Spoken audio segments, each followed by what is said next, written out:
1, 2, 3.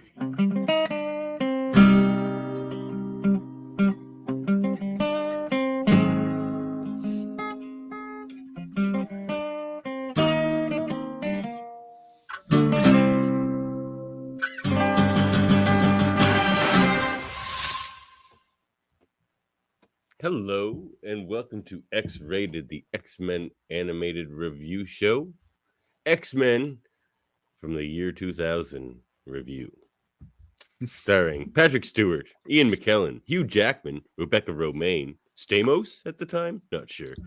Famke Janssen, Halle Berry, James Marsden, Bruce Davison, who doesn't get ever called out on these cast lists. Bruce Davison is probably like the best in this movie, maybe. Oh, Senator Kelly, yeah, he's pretty great. Yeah. He's very good in this movie. Yeah, absolutely. Doesn't get enough love, Bruce Davison. All right, and well, we are your hosts. It's a very dynamic intro, David. All right, just trail off. All right, some guys in it. It's all right. Single-celled organisms. Davan and André, also known as Skelhorn Kelly, and André Bertooth. What happens to a host when it's hit by lightning? Same thing happens to everything else. Yep. You know what? And I'll get to this when we get to this, but that line didn't bother me nearly as much as it did the first time I heard it. Maybe time has been kind. Time has been kind. The opposite for me. We're gonna have a lot. Oh, me. But we have a guest. It's true. Hello, guest. My cousin, your cousin, the cousin of all mutants. Right, Dave Mater. So Dave's not a mutant; he's just a cousin to mutants. I'm yes, mutant adjacent. More mutant adjacent. Dirty, stinky mutants. No, I'm accepting of all mutant kind. This movie. How forward thinking of you. Yeah, I know. Look at me. You're like, listen, I support peoples of different races, creeds, colors. You know. Yeah. Well, come on, you can pat me on the back. And being mutant supporters as we are, we'd be called woke for supporting mutants. I mean, depending on how the way they're being treated is in certain, put in camps and killed, sometimes experimented on. I think you're more than woke if you're supporting mutants. I think it's just you're at this point, I guess I don't know what you consider that in this world, what wokeness would be like in the Marvel universe, proper as it is at this moment, or I guess in the comics, or at this time, I suppose, in the world of this movie. But I'm sure this is going to be, Davan, a fair and even-handed review of a good X-Men movie. Is that what we're going to have this evening? Is that what this was? Dave and I have discussed this in person together in advance, and we already know what your response is going to be. No. Just you guys better have saved the zingers. Oh, we didn't talk about the movie. No, we both immediately. It was almost like a Johnny Carson sketch where we're both like, Davan's reaction is going to be this, and I think we're both right. So we'll see. We'll see. Well, maybe I'll surprise you both. You've already told me you didn't like this movie. I still have my VHS copy. So do I, somewhere probably. Did you watch this on VHS? No, I don't have anything to play VHS on anymore. I watched it so many times on my record player, but in records. But when it came out, I watched it so many times on VHS. I had this. I had Blade 1 and maybe 2 on VHS, and I used to watch those all the time. Same. These have held up okay, but most VCRs have not held up very well. Like if I still had one of my old VCRs, it would definitely not work. Well, Quentin Tarantino's podcast, all the movies they watch are on VHS. Tarantino has probably the fanciest VCR like the money can buy. He has a special technician that comes in and keeps it going. Possibly. He did he worked for a video store when he was a younger man, and when that store closed, it's called the Video Archive. He bought their tape library. So in his home, he has like a huge collection of VHS tapes set up to be like the video store was. And whenever they on his podcast, which is called the Video Archives podcast, they pick movies from the collection and watch them on VHS.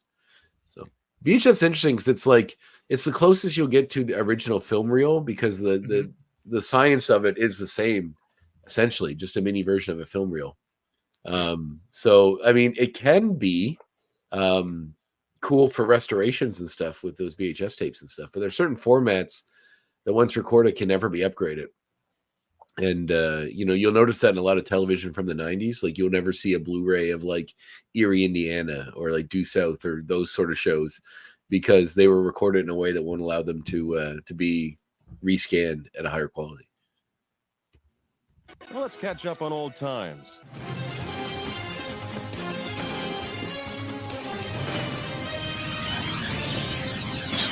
What are they up to?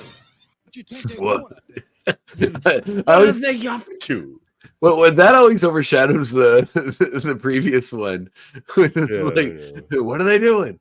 I threw What too are they many doing? good lines into the This one. is pretty song. good. Yeah.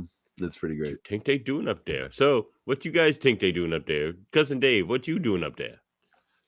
Like, what's going on in my life? Is that what you No, mean? no, no. Yeah, What well, they since the doing up? X-Goons last The time. question is clear, Dave. Yeah, What they very doing clear. up? What you think they What- doing up there? What you doing up there? We can't simplify it anymore. No, that's it. That's what you get. Boiled down as much as it will And go. Upper Okay. Canada, as you It's are. as simplified as humanly What possible. You think they doing so in the context of this movie, right? Like, the X. No, it's basically what's going on with your life, I think, is what. Oh, so what's going on with me? Yeah, Uh, yes. The X-Goons haven't seen you in a while. You and Andre Yeah. were hanging out up there in Upper Canada. Yeah, That's we true. met up in Toronto, the big city. Upper Canada, I like it. Yeah, The big city of Toronto.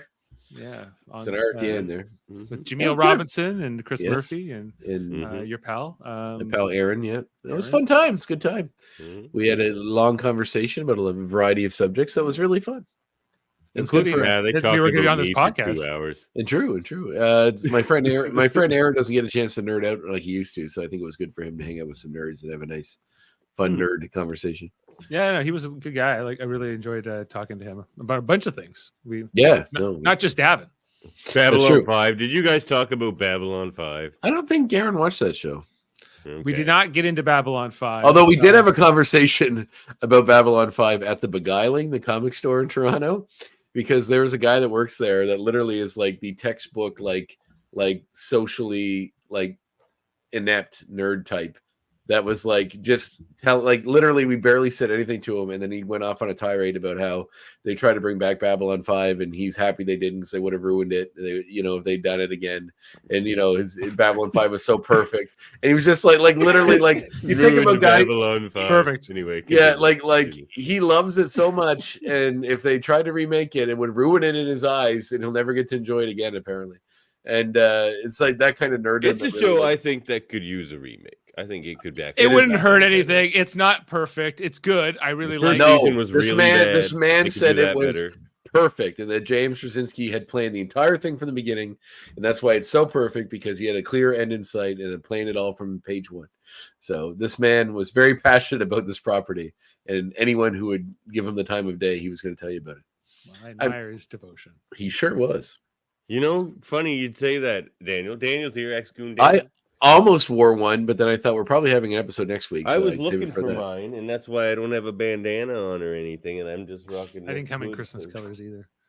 Well, I just had On my trivia, Christmas hat, a Christmas because I themed have a- trivia, and I was A dressed for it. toddler who likes to take things and run with them.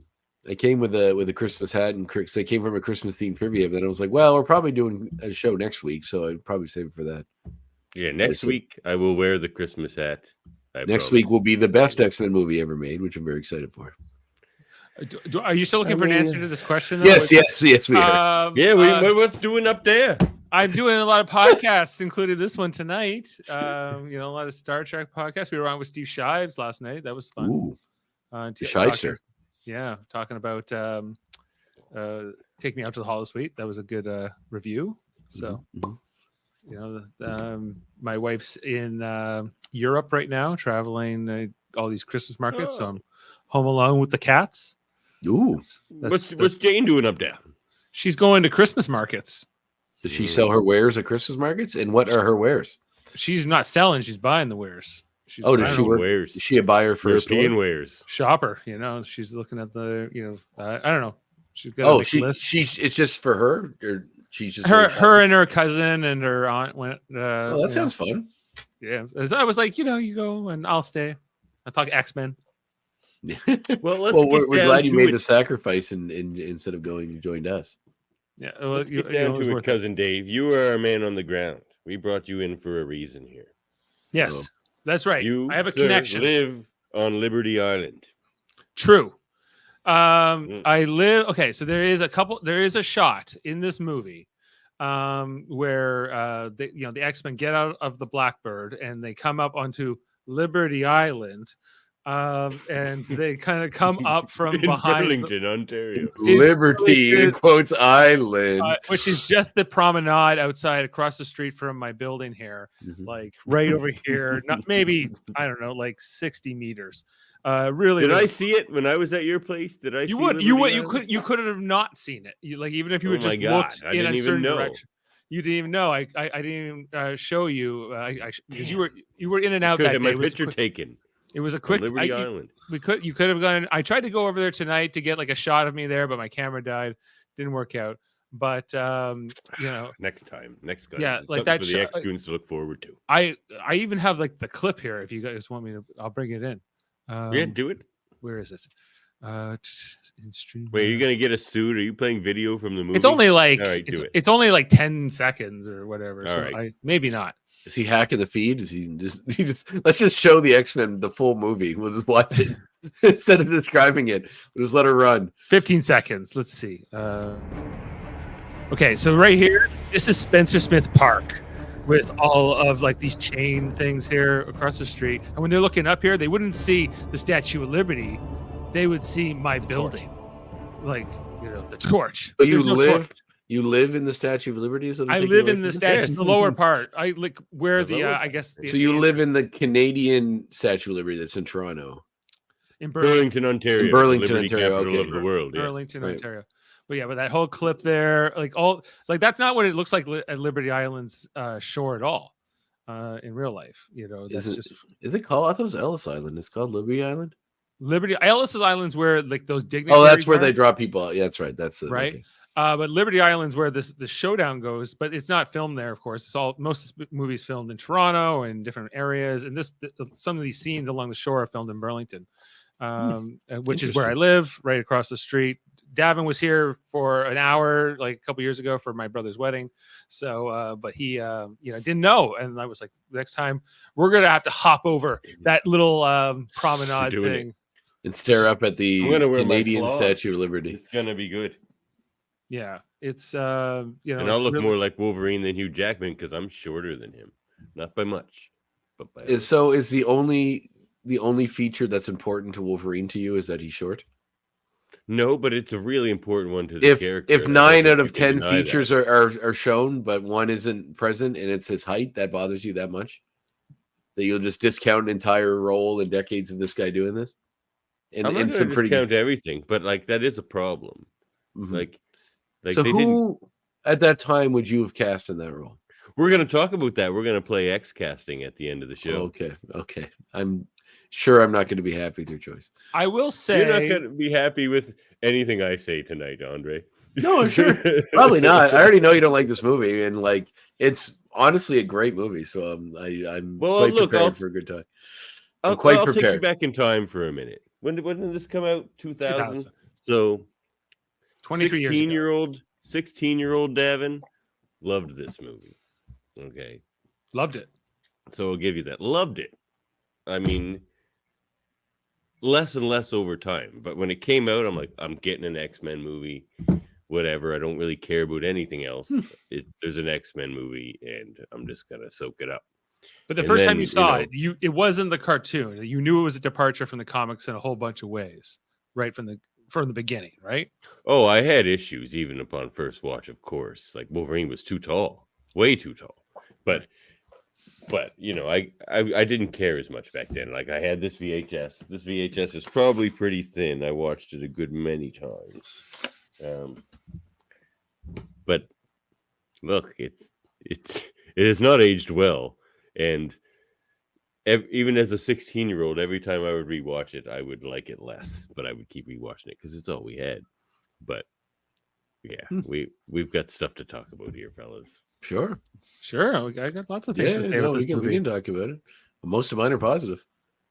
Bob Hoskins should have been Hoskins? Wolverine. That would have been weird. No.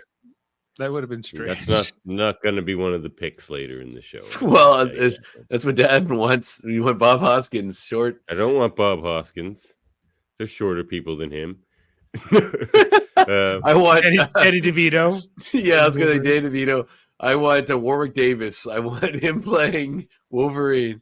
Peter Literally, the Dinklage. smallest actor that you could find is who I want in this. Peter Dinklage could play a Wolverine. Actually, he probably could but- play a pretty good Wolverine. You know, Yeah. when you really think. about it. So there's the cover. There it is. Is it the same one I have? Yeah. The No. one on everything, I think, at that Yeah. time period. Yes, it is. But look at this at the top. Trust a few, fear the rest. What does that mean? What? No, it's a buzz. What? It's a Did buzz thing somebody that get doesn't mean paid jack to shit. write that Of course they and did. put that on there? That's a travesty. I don't even know what it Trust a means. few, fear the rest. The mutants? Yeah, no. Yeah, you trust your fellow mutants. You fear the rest of the world because it hates you. Oh, from Is that the what from it the means? from the X-Men's. Well, maybe yeah. That's a whole different. Like he flipped it right on its head there. That's what I would have gathered from reading that. I mean, Of all the things you could say about an X-Men movie to make someone gonna like want to go watch it. well, I mean, most studios approach these things not as with the idea of appeasing the fans; it's appeasing everyone. So you How know, do you get people to go to the movie? yeah, exactly. Everybody, not just the fans. The fans are going to get anyway. Any X-Men fan is coming to that movie. You could cast Dane if you or Bob Hoskins or whatever; they're still going to come. But you know, you're trying to appeal to the average folk that don't care necessarily about the movie. You just want to go watch an action movie, and that's probably has to do with some of the casting anyway. Although apparently, and I guess we're getting ahead of ourselves, but like, yeah, I was reading some article where Kevin Feige said like he learned a lot from X-Men, and that you don't necessarily need to cast exactly like the comic character to have someone inhabit the role well, which is what he learned. No, from you don't. You don't. But like, there's a lot of things about the Wolverine character that have to do with how short he is, and that does remove something from the character. And there's like this. in a film. I know isn't you that all. important? Everyone loves Hugh Jackman because he seems like a great guy and everything. But look, this is not my Wolverine. He will never be my Wolverine. Okay, well, like Cal Dodd is my Wolverine. that's fine, but until- that's not the. That's like comparing a book and I don't know. That's like saying one of the most famous person to inhabit one role and no one else really has yet. You're like, fuck that guy, and like the dude, like it's fair, I guess, to say that like. But I didn't go that far. Like I like a lot of things. He gets better at the role. I don't think he's. I don't know. I have some issues with it. He's a little generic in this first movie He- compared to what he everybody becomes is. in the role. But Like, I think Cyclops is pretty spot on. In this no, movie. I would disagree with you there, sir. We're Okay. we're gonna have some words about that. But though I'm not gonna go through the whole plot here, but let's just go on to some of the major points. Okay, so we have our. I don't know. We're not if you going through brought the whole plot? No. Okay. Well, we will, but like not in any depth or anything. Are we doing Like- that now? Isn't that normally how we do this? Yeah. We're gonna Okay. go. Look, just follow along. Follow along. Okay. You don't have to friggin' scene by scene this one. This isn't Generation X that nobody's seen before. Everyone's seen this movie. Yeah, but it gives you an opening to talk about the different scenes as you go through. Oh, we're gonna do that. Don't worry. But anyway, Okay. The structure of the show has changed apparently, Dave. I didn't get the memo. I'm just Look, here for the. I'm along for I the don't ride, and I'm excited. memo. So I don't memo people. Or talk to your So- partner about this stuff. Fuck that. You- Okay, continue. Well, we were gonna bring 5 things we liked and 5 things we dislike, right? I did do that. I did prepare. So as I go along here, if any of your likes or dislikes become relevant, let them be known. or sync up or That's the the same structure. the same as mine. Yeah, exactly. So Okay. let it be known when it becomes relevant as we go along here. So let's start off here. One of my likes. So the thing that this movie does well, and like Bryan Singer, I don't want to talk much about Bryan Singer because he's icky and all that kind of stuff. But like what he doesn't do any of the superhero stuff very well. Like I think this movie kind of starts off strong and just gets worse and worse with every scene. Because it What? starts off and because it starts off, there's not any superhero-y stuff. So it starts off, we have this scene from a World War II, and this is a very compelling scene because it's a kind of a war drama scene, and other than the manifestation of powers at the end of that scene, it's not very superhero-y, and it's easy to like it doesn't look bad. Some of the effects and stuff in this don't look great, even for the time. Like what they did with Spider-Man just a year or two later makes a lot of this stuff look bad. But so this is a good scene. And so this is one of the things I like. I think the things that are strong about this movie are the not superhero X-Men things. Like even the next scene, which I think is it the next scene? This where they're watching the Senator Kelly talk, or does it? Well, go to it's Rogue Jean now? Grey and Senator Kelly, and then it goes into the Magneto Yeah, and Professor X talk. Yeah. But That's a but good scene, too. before that, they also have like Patrick Stewart's opening narration about that's you know, good. evolution, and then it goes into this crazy opening credits, like swirling through, I guess, DNA strands, and there's Yeah, kind of a very real like sci-fi adventure kind of a score here that brings you into this movie. So I think that's and then it closes on that like X-Men Cerebro door thing with like the blue liquid that then transitions into the mud. I know this movie so well. I've seen it so many times. Yeah, I know. Yeah. As a kid, You I know? I did think we too. all have. Yeah. And like this, yeah. So like it's super like Strong opening. It's not really like Superman or something like that, but I think that this movie did a great job to like pull you in. Why is this relevant? What about being a mutant is going to be relevant to sort of a real Well, before life analogy? just before we got to that, there was the scene with Rogue and her boyfriend where she kissed him and he goes into shock. Then we Oh, go right. to Classic scene. then we happens go in to a the Rogue's Tale. then we go to Classic Rogue. the debate between Kelly and Jean Grey. Yeah. Yes. Okay. Yeah, which is she kisses him. fine. It's a little weird that Jean Grey of all people, shouldn't say of all people, but that Jean Grey is debating a senator. That's a bit strange because it's like, I mean, I guess they call her Dr. Grey, so She's an expert. that's a departure from the comics. I guess she's a doctor of something in this movie. They never get into that. They don't tell us what she's a doctor of or anything. They just call her. It's implied Dr. she's a Grey, medical I think. doctor because she's like doing examinations on Wolverine. Yeah, and, I guess it is implied. You're right. and Yeah, for and sure. All that. perhaps more. Yeah, But okay. like she seems to be like testifying before the Senate. But doesn't that out her as a mutant just because she's so obscure? Like just She does. She medical is a no mutant in this. No, Kelly- not to Kelly the calls her a public. None of them mutant. are. Yes, I she think- does. I think Kelly knows she's a mutant. Yeah, Kelly says it in some of his dialogue. But I don't know if she's out completely or they just suspect she is or strongly suspect they are. It's He not might really. be goading her a bit, but there's no way he calls her out as a mutant in that scene. Not in that scene, but I think it's known to the public that she is. It's Because implied. it- It seems like him and his aide know that like It's not- women. It's Women not like even known about Grey, Xavier. you know? There's no way. No, because no, he there's- says it in the helicopter later before when he's talking to his aide. people like this if- Jean Grey. He says yes. But He's theorizing, Okay. but like but he doesn't even explicitly say in that helicopter scene that she's It's a not. mutant. It's not He's like talking about concrete. mutant It's sympathizers implied, and but stuff. it's not Yeah. like But- how public their status of mutants is not really explained. I think it's pretty public come the second movie when the government just comes into their place and takes a Absolutely. bunch of people Yes. out of it. Stryker So knows. I'd say it's known that the school is Harvard, that mutants go to this school, and I think it's known that Jean Grey's a mutant. No. Stryker shows them for the first time in the second movie. He And he's shows like, the and president like thing here's the comes up intelligence out of the right? basketball court. Like nobody knew anything until Stryker told them. Like the senator's hateful about mutants. They know mutants exist, but I don't think he knows that Xavier.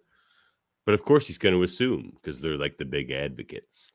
In the second movie, There's no they way do they- say like, like they got a jet underneath the swimming Yeah, pool. but I think Yeah. I don't think the government didn't know mutants were there. I think the government did know that they had weapons and were militarized in their own way, which is what he uses to make them seem like a bigger threat. I think they had theories, but I don't think they had their I evidence. think it's pretty thin to say they had a theory and they weren't acting on it or knew anything about it. I think Like, I you think they can't know. if you're a human or a government, you can't prove Xavier. I think if has somebody mind is powers. passionately how can doing, you prove that he? I has didn't say they mind- can prove he has mind powers, but I'm saying that Then how do they know he's a mutant? How do they know if anyone's a mutant then? Because some of them are very telling. We know that about mutants. of Some them you can't hide it, them. right? It's not just because they can't prove that he has mental powers doesn't mean they don't think he's a mutant. They like That's what I mean. They think, but my point is they don't have any proof that Jean Grey or Professor Xavier of all the mutants are mutants because they have the most hidden powers. Like they might be Okay. able to look at Cyclops and be like, I don't know, that guy's probably a friggin' mutant. Look at them sunglasses. But like, Well, how would they have? this whole movie's about they're bringing in bringing a registration act where people will have to say publicly if they are or they aren't. Right? Yeah. Which is So that comes to all my likes are going to be blown here at the beginning because it's like I say, the movie just gets worse for me. So that's another one of my likes.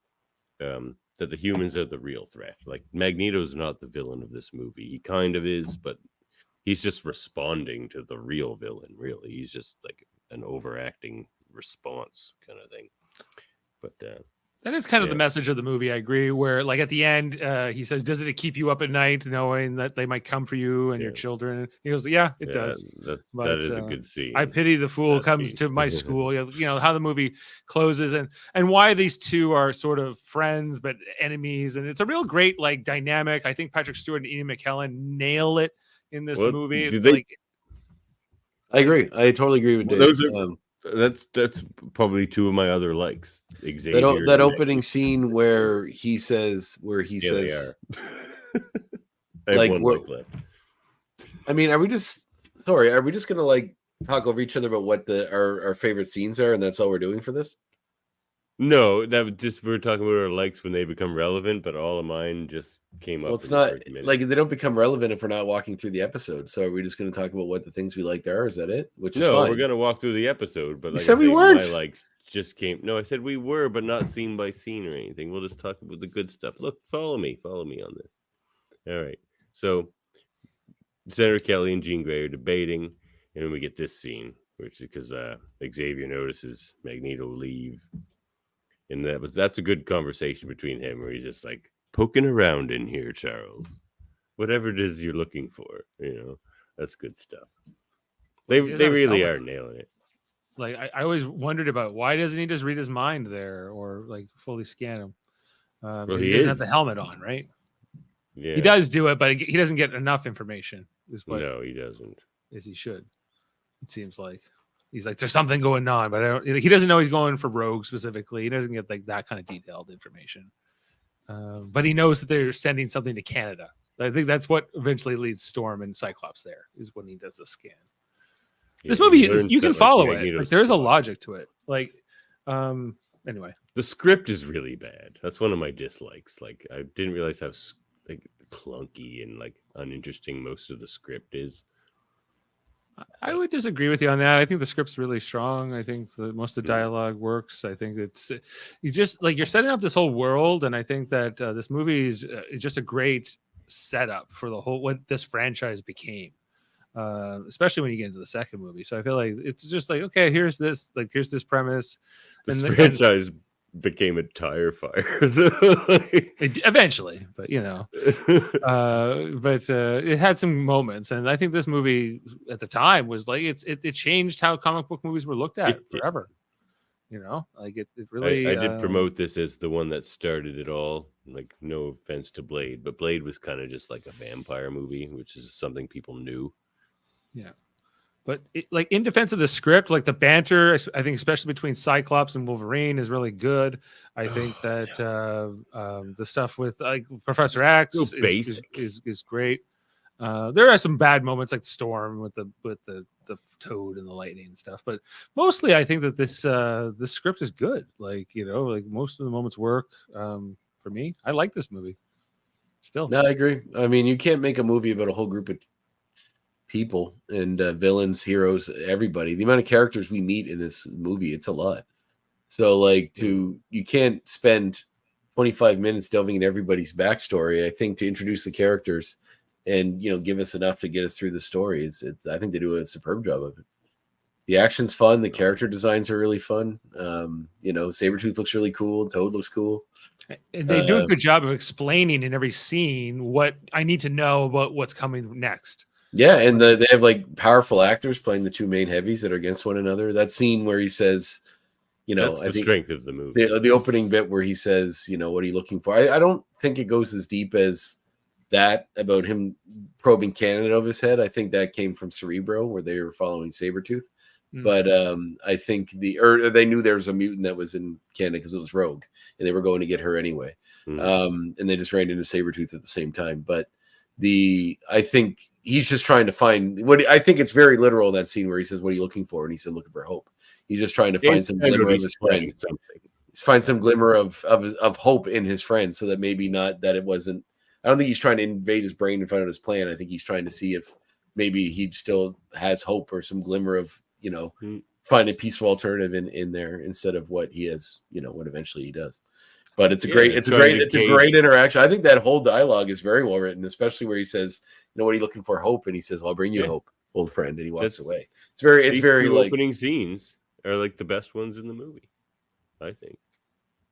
And I think the strength of this opening kind of, I think, clouds people to how like bad the movie kind of gets as it goes. When does it get bad for you? When's the bad moment? Yeah, I'm curious about that too. We'll get there. Well, like I say, it just kind of gets worse and worse. This whole episode is going to be Davan just saying, "I'll explain everything. All will be revealed." I don't want to just skip ahead here. So then she's in Canada. We're talking about Rogue here. Mm-hmm. She's up into Canada, in Laughlin City, wherever that is. With George Buza, the voice of Beast. Correct? Yeah. That's my last like, that George Buza's in this movie. So that was all 5 of my likes. This is Laughlin City. This is Laughlin City. Yeah. That was nice. The fact that this movie did so much in Canada, I remember as a Canadian just watching this, I was like, "This is great!" Like, I love that they're making Wolverine Canadian. I get he's not short like he should be, but I like that they didn't make him American. Like that would have been not great. So there's not a lot of actors that you would probably, this time period or even now, that you would say would probably fit the criteria of being that short to be Wolverine's height. What is he, like 5'8"? Yeah, he got like Tom Cruise type of guy. Yeah, something. But can you picture Tom Cruise playing that role? No, I don't want Tom Cruise. We're gonna play X casting later. I got some ideas. I'll be interested to see what you guys think of my ideas, but I got some ideas. Does it involve like getting people to get surgery to get their legs shortened and things? No CGI shortening. I didn't the CGI. Think of that. Now it's like Gary Oldman in that movie Tiptoes. They just have him on his knees. Well, Gary Oldman can play anybody. He probably could have played a Wolverine. How tall is Gary Oldman? Probably 5'11" or 10, something like that. Oh my, that's way too tall. All right, 5'10's too tall. 5'10", yeah, kind of. I would like to see like 5'8". 5'8". I'm sure they could have found like somebody. What about Al Pacino? Would you have gotten him as a? Well, who's like 5'4"? Dustin Hoffman. He would have been too old at this point, but so he's not my pick when we play X casting later. But a young Dustin Hoffman, maybe. Who knows? Hugh Jackman, like this movie made his career. Like he became a huge star off this movie and the franchise in general. But that's the strength of the character of Wolverine too. It's like playing Batman kind of thing. Like whether it's good or not, it still makes you. If he was bad, it wouldn't have worked. Like he is like, maybe he's not the perfect specimen for the role, but I think he tried. He gave it his all, man. I agree with you there. He's carried this role for so many years. Like here we are 23 years later, and he's gonna play this role again in this Deadpool movie. And I'm looking forward to that. That longevity, like there's not a lot of characters that get that, one actor playing that role. How many Batman have we had in that period? At least 3, right? Oh, more than that. But I mean, the character comes with his own, like there's a certain amount of gravitas as we brought into a character like his. He's the tough guy, but he's also a guy with no past and no memory of it. And to show how painful that would be, or at least how lost you'd be in that world where you're trying to figure out who you are and have no recollection of any of it. You have metal bones and claws, and you don't know where all that came from. And you're just surviving. Like he's doing a great job on it, I think, personally. Especially, I think he does the anger-filled rage parts quite well. That cage fight was pretty cool. I don't know. I was down for that. So here's where the movie starts to go downhill for me, fellas.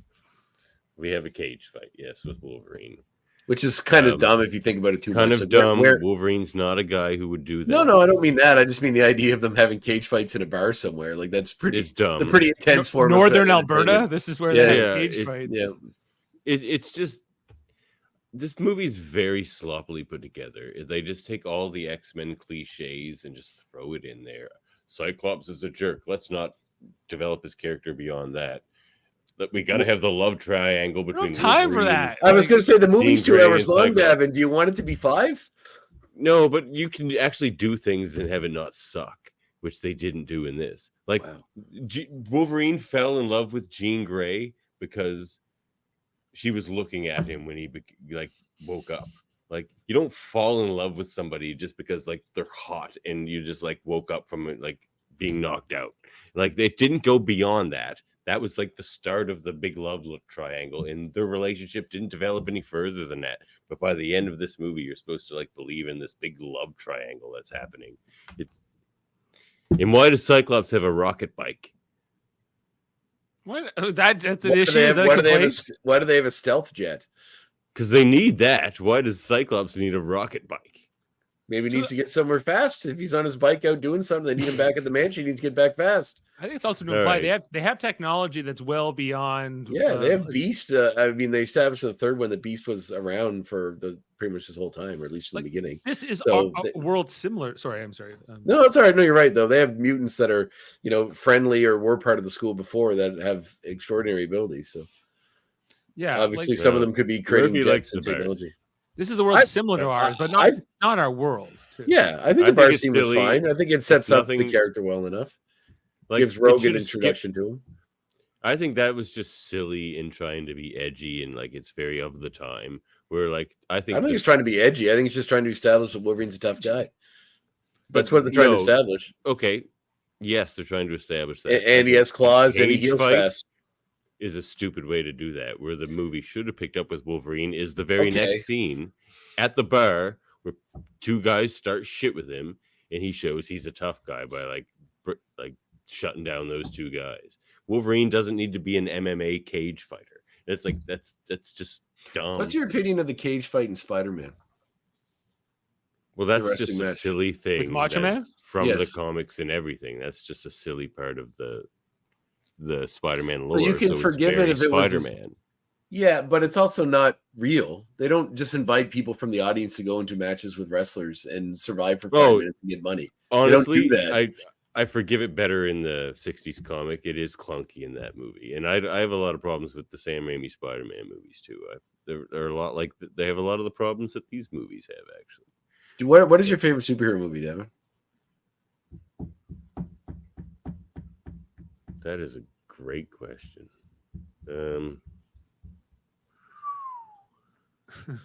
Wow. I mean, one of the This- MCU ones, probably like Infinity War or Like a solo Something like solo that. guy, like just one guy. I mean, Winter Soldier, probably. Winter Soldier. Okay, Yeah. favorite comic book movie. All right. And that's another It's a example of solid movie. someone who you wouldn't expect in a role. Like, would you ever have thought Chris Evans would be Captain America before he's Captain America? Does he ring true to you to be Captain America before he was? There's no way you would have thought that. You saw him in Why another not? teen movie and like, I just knew him as Johnny Storm. yeah, and Johnny Storm. Yeah, Johnny Storm could play Captain America. I don't think you would have Blonde thought and that at the handsome and time. buff. It seemed like a bit of a Would I have guessed that he could inhabit it and play it so well? Probably not. No, I think he did a fantastic job. But I'm saying, like, to just shut down people that you don't think would fit the role because you don't necessarily think they look the part, or they're not tall enough, or wide enough, or big enough. But he did Like- look the part, like Ah. ridiculously so. He's buff and Yeah, tall. And yes, but handsome when and- they announced that he was playing Captain America, you didn't know that he was going to look that way, or that's what it was going to be. You he know, already it's looked like that way. it's like when Heath Ledger was announced the Joker. yeah, They exactly. lost their I was mind and just said thinking that that. Yeah, they said that he's no way that guy could be the Joker, and then everybody was blown away by it. Like, give people chances. yeah. People Sometimes say that about what Heath you Ledger as the Joker. Oh, Joker man, they with lost their makeup. mind. Anyone can Everybody play hated the him. Joker people didn't think Michael Keaton could be Batman. Oh yeah, everybody hated that too. because he's Nobody like a thought little- Bruce kind of Willis a could be an little guy, action too. star. Die Hard. They kept him off the posters for Die Hard because he was the guy from Moonlighting on TV. Nobody wanted Bruce David Willis as an Addison. action star. So like it just I don't know. Take chances, man. Sure, but you can still cast badly, and you can still cast better, even if the casting is okay. Like I'm Fair not enough. convinced that like I feel like Hugh Jackman is the I best feel like you're. Wolverine there could have been, and we will ever get. Did you ever hear That's Did you ever hear the phrase that Not my Wolverine. perfection that perfection is the enemy of good? That if you're striving No, for but, like, perfection, you'll the never get Borg anything is- good because you're never going to That's get kind of the perfection. Borg analogy. but you're never going to get it. Like you're going to be disappointed your entire life. I'm not looking because for you- perfection. I just You think are. You sometimes literally just things said can that. be better. I Okay. think he just wishes. You live in a world where what you're given is obviously and always the best thing. No, I live in a world where you have to be realistic and try to realize there are many It's more not moving realistic. parts. It's There are not many more moving unrealistic to parts than cast magically somebody making the animated version of Wolverine appear in live action. Like I'm not looking for the animated version to appear in live action. So Cal Dodpub could have played a good Wolverine. But No, it's fine. I think it's pretty good, this cage stuff and Yeah, I do the too. I bar agree. fight and how it progresses. It's a little bit unrealistic, sure, but I think it's like it follows how unrealistic. they have to set up that Rogue and Wolverine run into each other and then they're going to go off. This is what the purpose of this is. Why did these two meet Why is up a cage fight a good choice? Like for the things that you guys want to show that Wolverine is a tough guy, sure. But of all the ways you can do that, why throw him in an unrealistic situation that could never happen in real life, which they're trying to do the grounded X-Men movie in real life. But there's cage fighting in Alberta. I'm like, maybe like there's people in some places of the world that think that's what Canada's like, but it's not.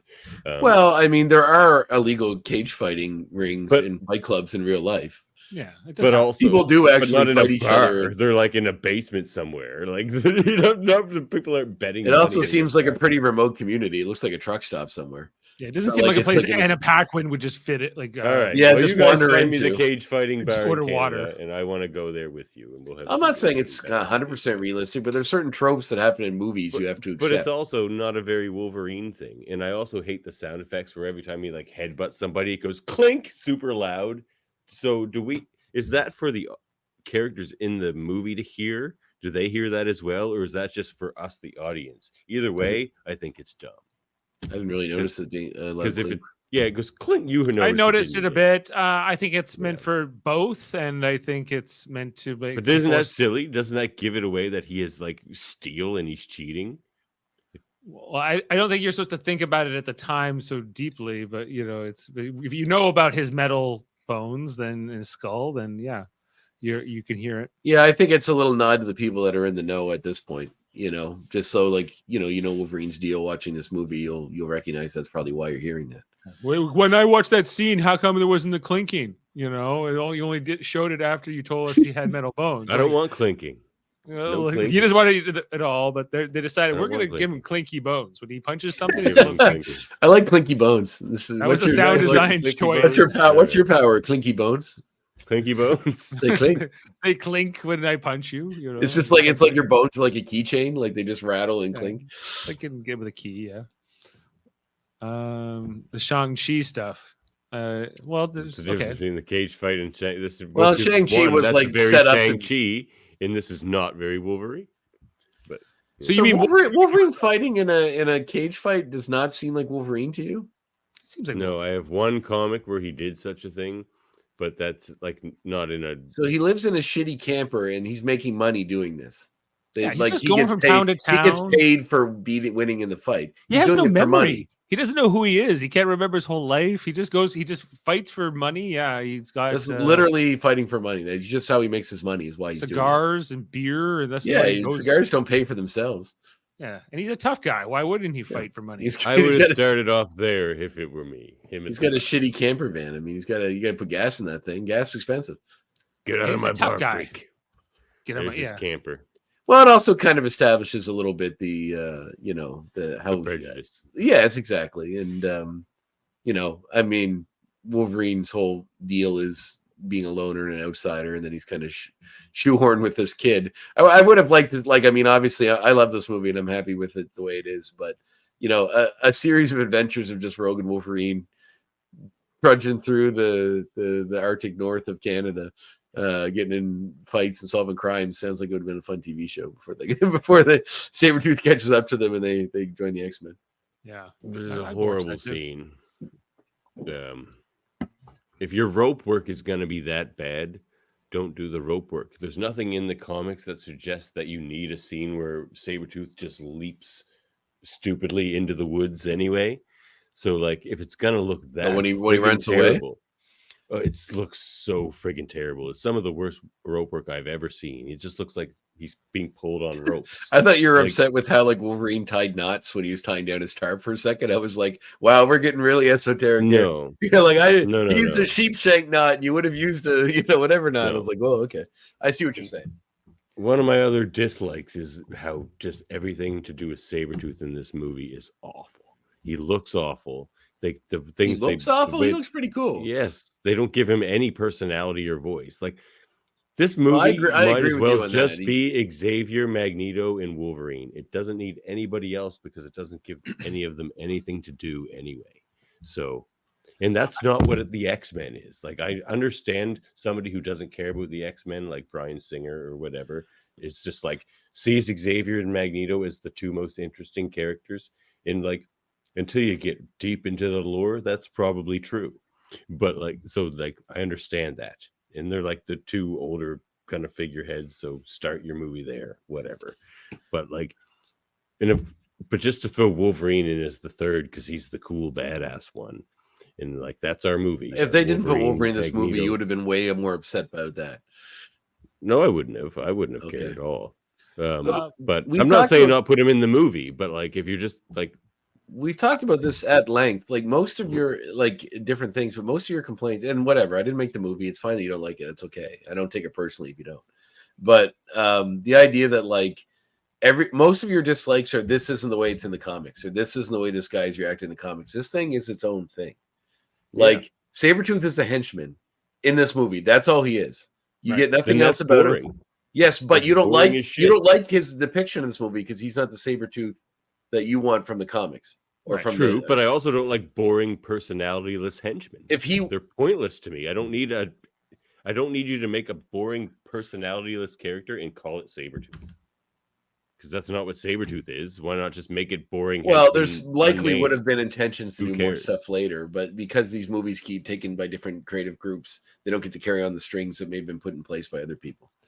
Or This is a because it's movie, hollow right? bullshit Like- where they just want to do what they want to do and then just stick names people know on the characters. They don't care about the characters. They're like, here's the characters that have nothing to do with the characters that are in the comics or anything, or any character with depth that we want in our movie. I don't Be think they're trying to give us henchmen. like two you know- ensemble, fully fleshed ensemble like characters. No, yeah, they like, needed don't Magneto care to to have give us henchmen, anything and they picked ones from about the the book. source material that it's Like, come from. in a way, the X-Men are sort of henchmen to Xavier, you know. But, Exactly. Everyone is just nameless henchmen, and that's why I don't like this movie. Well, it's just like they're introducing a high level concept. This analogy, it really like kind of goes to like even Martin Luther King and Malcolm X sort of dichotomy, you know, like they're like this, but flipping it on its head, and it's superheroes. It's the year 2000, and they're like, we're gonna get this like high level concept, and what's really cool about comics and why the X-Men was so relevant in the 60s and now is this, you know, Yeah, and try to ground it in something in modern cinema with what Right. fans, you know, that And they do did appeal that to in the everybody. first 5 minutes where I thought the movie was good. And Well, then it No, they don't becomes- establish. in 2 hours they're henchman going to give you bullshit. all this stuff. They're going to give you action. They're going to give you these like this, setting up this There's no franchise. But this movie stands on its own as just a movie about two philosophical viewpoints about how, like looking back to the Holocaust, looking at humanity's like trajectory and this idea of like persecution. Like this movie has to unload a lot, and if you come in, you already like know all this stuff, I think, and you're like more advanced. You want to see something more fleshed out because you know how deep of a character Cyclops Yeah, is. and or you're how- already familiar with all these themes from everything, all the comics and the cartoon, everything else. right. You know, like you've seen that explored ad nauseum in those things. So you know that for most people, this is their jumping on point. Yeah, but like remove Xavier, Magneto, and Wolverine. Do you, Dave, care about any of this? Well, that's like just saying if you took, I don't know, Homer Simpson or The Simpsons, would you care about The Simpsons? Like the show's Well, built, I still the care movie's about built, Mo and the movie's built a bunch of around characters that I like. the way this movie is written. It's built around those characters. So if you take out the three main characters, then obviously it's going to be a different movie. yeah. They're going to have to center on other characters. It would be, I don't know, Jean Grey and Cyclops having a marital dispute. I don't know, but it would be something. Yeah, there's only a few point of view ways to go about characters in that. this movie. It's basically Rogue, Wolverine, Professor X, sometimes Jean Grey, not really. Not you really. know. She's just But- an object of desire. I wouldn't go that far, but I see what you're saying. You know, Um, it's a little weird, but Well, the idea that like, No. I mean, everyone can't have a voice when there's this many people in the movie. Like, You can though. Like we've seen movies. okay, then it's 4 There's hours long. Avengers movies. No, they're not. Oh, well, you know why the Avengers movies work? Because you had previous movies that explained all this stuff before. If you watched Captain America, you know who Captain America is. You watch the Avengers. Okay, They just made the different Avengers example. movie. Guardians of the Galaxy. They Yeah, give you okay. 6 characters that are fleshed out in a way that you could actually care about all of them. They could have done that in this movie, and you should with an X-Men movie. If you just want to make a movie about 2 people, don't make a friggin' X-Men movie. Well, Like, I mean, I would argue that the richness of the X-Men is so many good characters Okay, and well, the you way had- they interact with each other. They don't want to do that. Bryan Singer just wants the Xavier Magneto dichotomy and the love triangle between Wolverine, Jean Grey, and Cyclops, because that's like the most interesting things. If you don't know anything about X-Men, and that's like It's that's more than the that. low-hanging Though. fruit. It's more about like introducing this idea of what even the X-Men are. What is the Xavier School about? And they do that we don't by get that. they do that by giving us Yeah, we do. Wolverine. Wolverine's our point of view character, where he's a mutant, yes, and we're kind of introduced to what this idea of mutants is.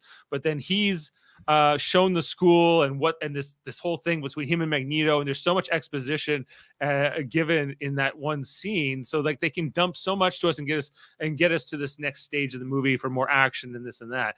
So like it's a deliberate choice. And yeah, they could start it off like we're at the school and we're introducing the team, and this is this character, this is this character, but they didn't go that route because I think they wanted Wolverine. They wanted this idea of Wolverine doesn't have this memory and he has this tortured past, and maybe we can do more with that down the road.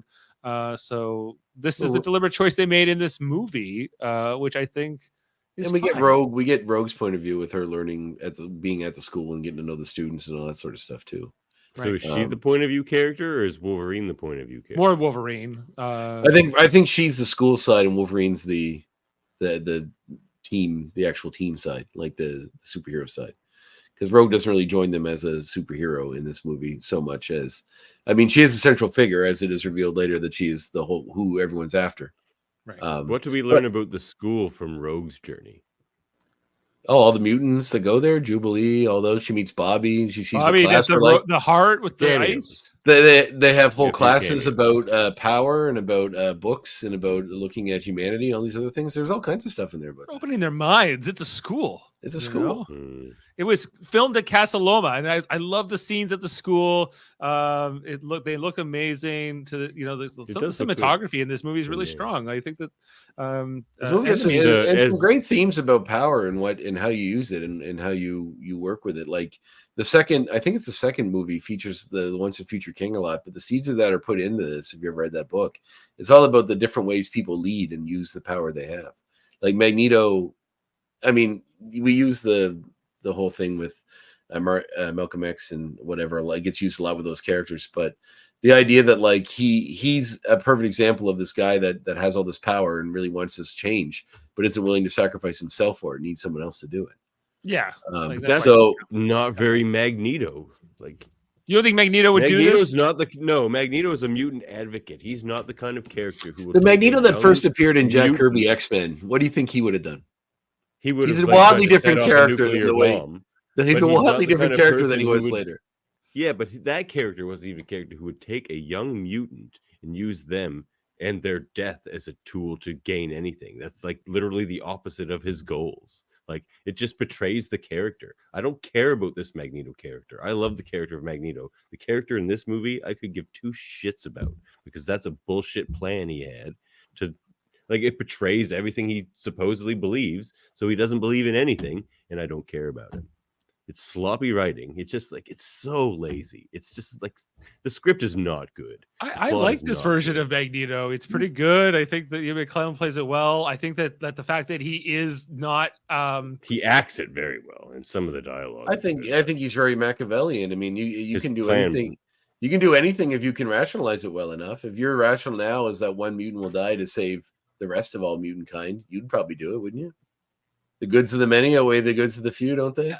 I think that's why he's a clear villain in this movie. I think they make a deliberate choice to make it less ambiguous between who's right. Yes, agreed. If he was like sympathetic, then it would be a different sort of story. Like really sympathetic and like Yeah, they're like, we don't know who to cheer for. We kind of agree with Ian McKellen. We kind of agree with Patrick that would have Stewart. made it a better movie. one bit more confusing movie, you know, like I think in terms of what they're It's not trying confusing to have moral dilemma. What are your feelings Like on what are your feelings on Killmonger in Black Panther? Killmonger. I don't think he's a very sympathetic character because he just wants to give weapons to everybody, and I don't think. No, he wants to give weapons to anything good. black people to defend them against white people. Is what he wants. Regardless, To he defend. just wants to give out weapons. I'm not all about just giving weapons out to randos. Like, I don't. No, think but that he's means another anything but example. people getting He's killed another with weapons. example of a villain that you can somewhat see his point of view. Mhm. But I can't. His plan is shitty. You I can't. understand his I understand where he's coming from. I was which gonna is say, and wanting to a free threat from oppression. When you look at that, like that giving Holocaust tattoo technology in his arm, and- you can't sympathize with him though. Giving yeah, I mean, his whole technology opening of and his. weapons to people willy nilly. No, that's not a sympathetic. Okay, well, let's go back to what we're talking about then. So, yeah, Unsympathetic villains can come from a sympathetic place, but then they do things and their actions make them unsympathetic, which Killmonger does because his plan is unsympathetic and so are his actions. And Magneto in this movie, with his actions that are completely unsympathetic by sacrificing a young girl, that's insane. And Magneto wouldn't do that unless she was human. Then he probably wouldn't care so much. This Magneto would. yeah. And so I don't care about him. Okay. Well, I mean, that sucks because I love the character of Magneto because there's tons of reasons to care about that character. when you get this new MCU Magneto, whenever that happens, They'll do it right, I imagine. they'll give you fully accurate comic book Magneto. But this Magneto is, I don't know. I think it works for the purpose of this movie. You know, like I think in terms of back then, it was like, can you bring a character, a comic book team like this to the big screen and not mess it up? And they don't mess it up. They make Because they didn't bring a team. They brought an ensemble that works well. I think there's enough quips. Maybe it's a little basic. Maybe it's not as Very deep as basic. you want it to be. You want a really like deep film here. It's not. It's just it's a popcorn movie. It's but they're also trying to get like a message across in a more basic way. You know, like is it watered down? Sure, I guess, but like you know, it's only got like 2 hours and it's also about spectacle and sort of like, you know, doing some cool action and making us sort of like these characters. And I think they nail all that. You know, this thing holds up. Yeah, I agree. No, it needed. Well, I guess Kevin Feige did work on it behind the scenes in some level, but it needed the guy who understands the characters and the material to go like, so your plan for the first ever X-Men movie, the movie we hope makes more superhero, more X-Men movies, is to have Magneto want to kill Rogue to turn other humans into mutants. Well, that's the movie you want to do. That's Yeah. the one. That's of all the ideas. That's the one. It's also the one that made Okay, 300 that's the one we'll do, I guess. It's the one that made $300 million on a budget of 75 million. So, you know, Yep, and I if bet you a we're good idea judging could have made that or more. success, if we're judging success, I mean, I'm not saying that they're right, but Well, I guess everything obviously, that's made that's- money is good then, but I would disagree. To agree with you on one thing, Sabretooth, I agree, was a disappointment. I haven't even just come off the cartoon. I go, oh, Sabretooth's an amazing character in the cartoon and a nemesis to Wolverine. And in the comics.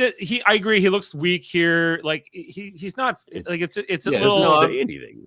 It's not great. He's a henchman. It works Why fine. write dialogue? You know, I think it's a little. It's kind of like when you know, you get like a bad use of like you know, Poison Ivy and like the Batman and Robin, where you know that character could be good if they did it right. But yeah, no, I agree. He definitely wasn't used to his full potential. They could have made that character the Blob or somebody else. yeah, somebody else. You know, But there's also You I can say feel that like, about everybody in this, though. I feel like I disagree Cyclops with could that statement, but I do feel like, you know, that we also assume that now in the world we live in, every superhero movie you're probably going to get multiple sequels or at least crossovers in other books or other movies with other characters. But the idea that, like, as far as they knew, this might be all they get, right? So like they may have been trying to get as much in as they could to try to, like, you know, explore as much as they could in the small window they had to do it. You know, at this point, superhero movies weren't a thing really, and guaranteed sequels weren't a thing either. If you want to look through it through that lens, then fine, make Magneto an irredeemable piece of shit that I don't want to ever care about. Fine, it's one movie. But he's the villain. He's supposed to be an irredeemable movies. No, he's not. He's not. That's what I'm saying. In this movie, he is. Senator Kelly is not the villain. The villains in this movie. Yes, he is. Well, then it's a stupid movie because the humans. Well, then they kill the villain halfway through the movie, and there's no need to keep watching it. You might as well just stop there. The humans? No, you say the villain is the one villain that we know is the one human we meet that's a jerk is Kelly. We don't see a lot of humans that are like really, and he's not even that bad of a guy. He more represents the kind of guy that grew up not understanding the difference or knowing the difference and just being scared. Because like even when he becomes a mutant and like Jean Grey and him have or Storm and him have a tender moment before he dies after they, because his DNA gets changed to turn him into a mutant. Like he actually like wants to be with her before he dies, to be with someone, and has a slight glimmer of redemption where he realizes that they are just like them, and they all just want their own thing. Like they have but like he's never had that opportunity to just sit and talk with the mutant and get to understand that they're just the same as us and scared of all the same things that he is. Because when he asks her what she's afraid of, and she says people, like humans, and he realizes it's a two sides of the same coin. Like that's good writing. That's a good scene. It's a good little moment, and it. He at the end when he dies, he has a moment of redemption, realizing that he was probably wrong with his backwards opinions. So I like that scene too. Yeah, the Senator Kelly stuff, like anything that doesn't have to do with the X-Men, was pretty good. Yeah, what I wish they had done, I think a small choice they could have done differently was like instead of Senator Kelly dying, or like this idea of like Magneto's machine, the mutation would be unstable and it eventually would kill you. What if it didn't? What if Magneto's plan could have actually worked? But would have been more interesting. But the moral dilemma is like, no, what he's doing is wrong. Like turning people into mutants against their will is still wrong. Therefore, well, it's just the opposite of the third movie. What if we could cure all the mutants? Would that be in? Yeah, they're both wrong. Yeah, they're both wrong. Like it's about individual choice, right, in your body and this kind of thing. And so, like I think the small choice like could have been about the X-Men having to rally against that, but because they're like, no, it won't even work. So Magneto's plan is stupid, but it's also morally wrong too. But it's more about how which is why it's doubly stupid. Which I wish it was at least not one of those things. I think there's a little bit of a potential loss there. I agree, but I don't think it makes it a bad movie. Like that's all. Yeah, it's almost like they're trying to show that he's so fanatical in his mission that he's not willing. Like he just won't listen. He won't. Yeah, he won't listen, and he also doesn't trust them and thinks that they'd lie to him so that he wouldn't do his plan the way he wants. And he hasn't really tested it. Like not enough. It's a great way. Yeah, because he gets all squishy when Sabretooth tries to pull him back in and falls into the ocean. Yeah. Maybe it's like it makes us all mutants, but we're all just like squishy amphibian mutants, like he is, or some kind of. We're all just turned into like worms or something. Like we're all just have the same mutant power. We're just like weird worm people that can squeeze through bars. Like that's all we do. We're just the squeeze guy from X-Files. That's our mutant power. Everyone has that same power. That's the second movie would have been a lot different. The whole world is, and then it's just like the movie's about like worm people and versus mutants, like regular mutants, because the regular mutants aren't affected by it. It's just humans that turn into that get killed by it, as we established early on. All right, well, let's yada yada through this movie a little bit. Wolverine wakes up. He's in love with Jean Grey because she's hot. No other reason. And Cyclops is super jealous of Wolverine because no other reason. You ever had a connection with someone, Davan? You just Wolverine hates Cyclops because no reason. It's just because they want that love triangle immediately. They don't want to explain it. They don't want to earn it. They just want that established in the this first is minute. This is the hell of an exploration of this movie. Yeah, which is I think this is the recap. He's like, this terrible things happen. I'm like, wait, I like around the school. They know Magneto's planning stuff. There's Magneto because he kidnapped the senator. They know that the X-Men got to go save the senator. Nice shirt. I like that. It's a Magneto shirt. Yeah, it's got the Magneto colors. It's amazing. This movie came out 25 years ago, right? Like almost. And Ian McKellen, and Patrick. It's crazy. You think about how old they are now compared to how young they were then, because they seemed old then. Right. Patrick Stewart reverse ages. No, he's definitely looking his age now. I felt a little bit of disappointment back then, thinking, "Oh, I wish they had gone a little younger on Magneto." But now looking back on it, like Ian McKellen wasn't that old at the time. He's supposed to be a World War II. I was going to say, to make him a World War, like a concentration camp survivor, you can't make him that much younger. Right, you had to, right? So you just want him to be more physically imposing. Like I thought the same thing. I'm like, I kind of wish he was just like a little bigger and buffer. Yeah, but the Schwarzenegger build, like the comic book. That's not important. Like, it's like making Schwarzenegger Mr. Freeze. It just makes it's like when this movie came out, like it was 90 or 2000, right? So like I don't remember Magneto in the comics having so deep of a redemptive arc. even at that point. I mean, he did at some points, but Oh, not in the sure way he that had. He had become the leader of the whole school way before. by this point. Okay.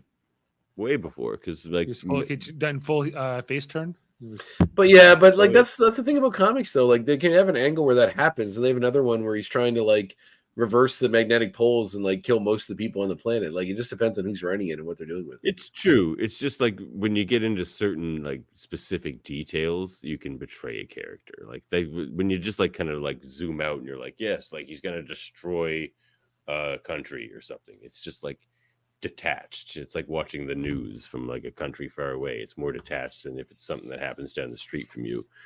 Magneto just very precisely choosing to kill a young mutant girl. Well, he says he doesn't. You can he's write not a better movie. Than he's that. sorry You about can- it. He Yeah, he's tells- not happy about it. He says like he wishes there's another way. But There is. which he would find, like with all the power. Like that's what I mean. Like he would find a better way than to do that. Like he's Not not this that version. impatient. Yeah, You this know. version. Also, well, sucks. this I love version the is capable. portrayal, but it's written. This horribly. version is capable of building a machine that can be powered by his own powers that can do this. Like Yeah, or- him and Xavier rock the technology in this. they sure do. So you know. Yeah. They're He's like also- the two best technological minds on the planet, and that's like just not mentioned. Like, unless he has Forge hidden somewhere, Xavier or something. Yeah, it's fair enough. Well, there's like an implied like there's this backstory between Magneto and Xavier that we don't know, and they maybe they've already had these adventures, and that's kind of what First Well, he Class says he helped him and all build that. Cerebro. Like that's the whole First Class series that comes later is all kind of filling that backstory in. How they got to that point even by that movie, and those movies do connect to these movies.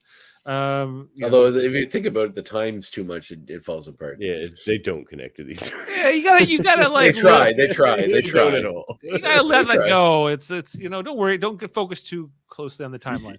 Yeah, I'm trying to too. Like, there's always been a part of me that's been. This is why I do like this movie. I think, and I went into this like my memory. I watched it a lot when I was a kid, but my memories of it were colored with nostalgia, I guess. But I went back and watched. Like, I tried to watch it dispassionately, and I don't know for what it was and when it came out, and the story it told within the confines of a 2-hour structure.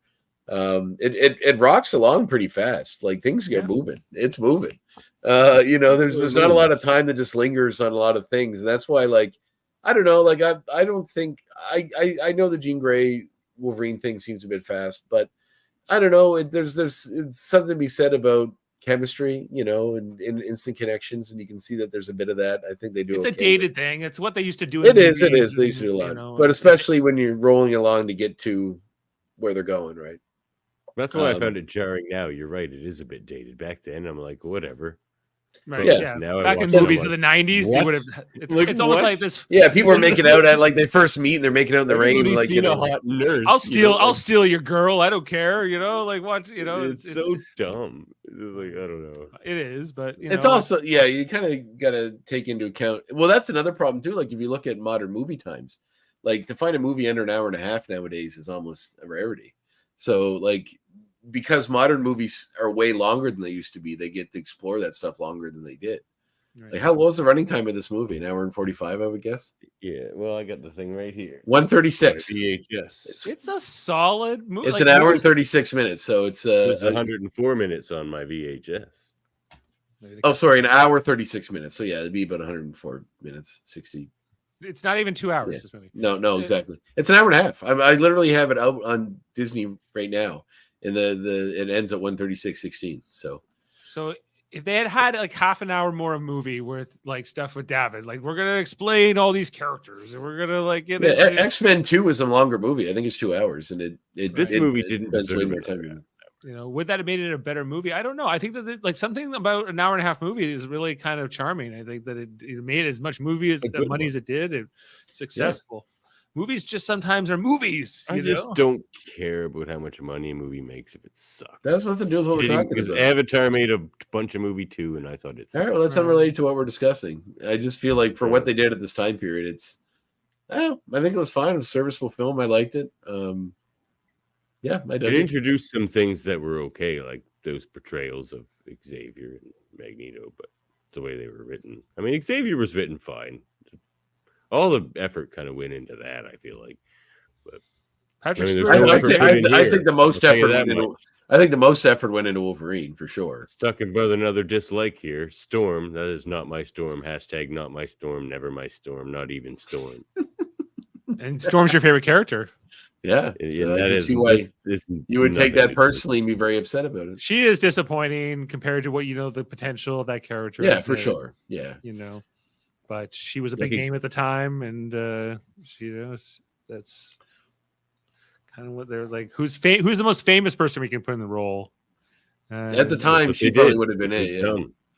Yeah. But I mean, Famke Jessamine was kind of a relative unknown at this point. Like, I mean, she was in like Lord of Illusions and Star Trek and I'd say most of this cast is kind of unknown coming into Yeah, this. fair enough. Yeah. With the Except for the exception of big maybe lead. Halle Berry, who I think was kind of a little bit more famous, but not, this movie also. she Patrick- was famous. Patrick Stewart was probably just from the next He generation. was was- super famous. He was Ian famous, but McKellen from was TV. He had this really this made Patrick Stewart a movie star, Yeah. really. famous. Ian McKellen, I wasn't super familiar with before this movie as a kid. He was Like, an apt pupil. Yes, Before that. I did know that movie, which is also directed by Bryan Singer, but a lot of theater stuff, right? Like that's most Yeah, of his theater career was stuff. doing that. He wasn't in a ton of movies until probably around this time. Mostly done a lot of theater work in England, Shakespeare and stuff. Yeah. And Hugh Jackman wasn't he was a brand new guy, and it wasn't Yeah, even I supposed to didn't be know him. It was supposed to be that guy from Mission Impossible 2. Doug Ray Scott, yeah. Yeah, he was supposed to be Wolverine, and then then reshoots on Mission Impossible 2 kept him he had to drop out of the role. Can you imagine? Is he Like, short? Yeah, he was also in a motorbike accident, no, which he's gave him even some taller, injuries. I think, than Hugh Oh, Jackman. geez. He was on a show that I watched for like 10 minutes called it was one of the early Netflix original shows about werewolves, Hemlock Grove or something it was called. He's in that. That's what I mostly knew him from. But yeah, his life would have changed drastically because he hasn't done. I think Mission Impossible 2 is probably his biggest movie.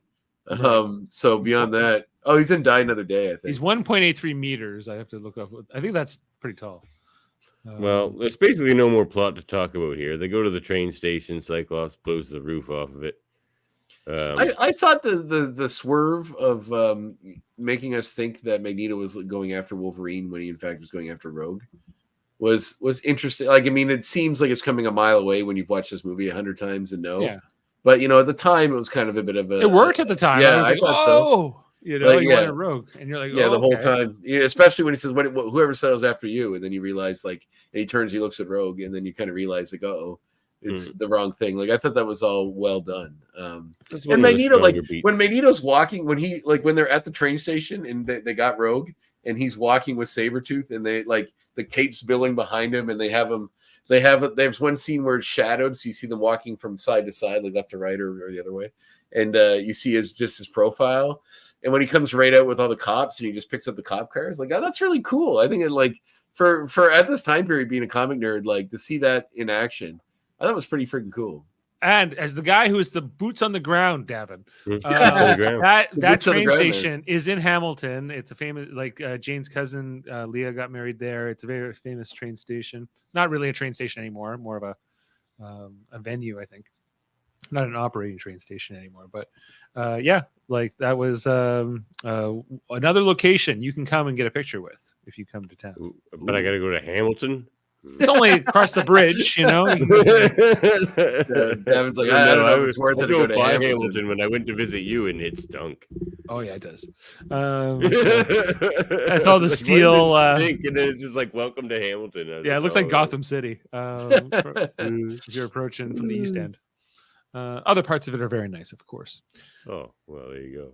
But yeah, so they go to stop Magneto. Basically, there's this scene here where they get away with.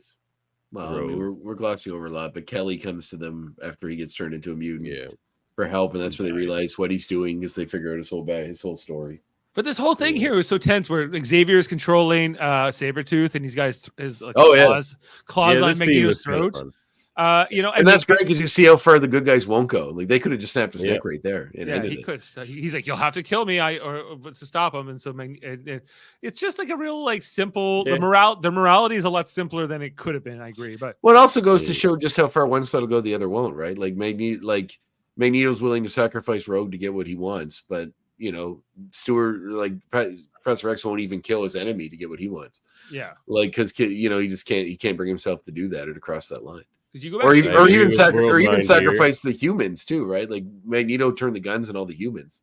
It was going to kill all of them if Magneto didn't get what he wanted either. So first it's like I'll kill all these guys, and then he's like, well, I'll kill you first. And he's like, well, then go ahead, and then he won't. So it's like drawing his bluff, right? Or calling his bluff. back in the Murphy's 60s. right. The Mystique effects do hold up. Yeah. Mystique's Although all- I find the use of the like the Middle Eastern type music whenever she does like it's like the whenever Wonder Woman does anything in the Zack Snyder movie, they got like violins and like super Middle Eastern-y sounding stuff going on.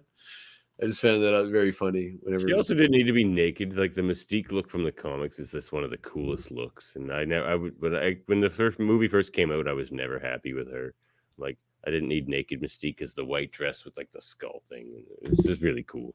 Well, yeah, I don't know. Like to keep things rolling and to get things the way they go. I mean, she has very little dialogue, but you come to appreciate even just based on what she says about her character. Like she says, being terrified to go to school or live your life the way you are, and how she's almost proud to be fully on display as a mutant as she is because her whole life she was told not to. So I get all that. I think that tracks. Yeah, I like the comic book and cartoon version of Mystique too, Davan. Oh yeah, I think the design in her is much cooler in the comic too. But I would have preferred that too. But like now that they like all these movies later, I'm just like, yeah, that's the way Mystique looks in the movies. I don't know. That's just now I accept it. It only gets worse. The Jennifer Lawrence one's way worse even. Yeah. We'll get there in our movie reviews.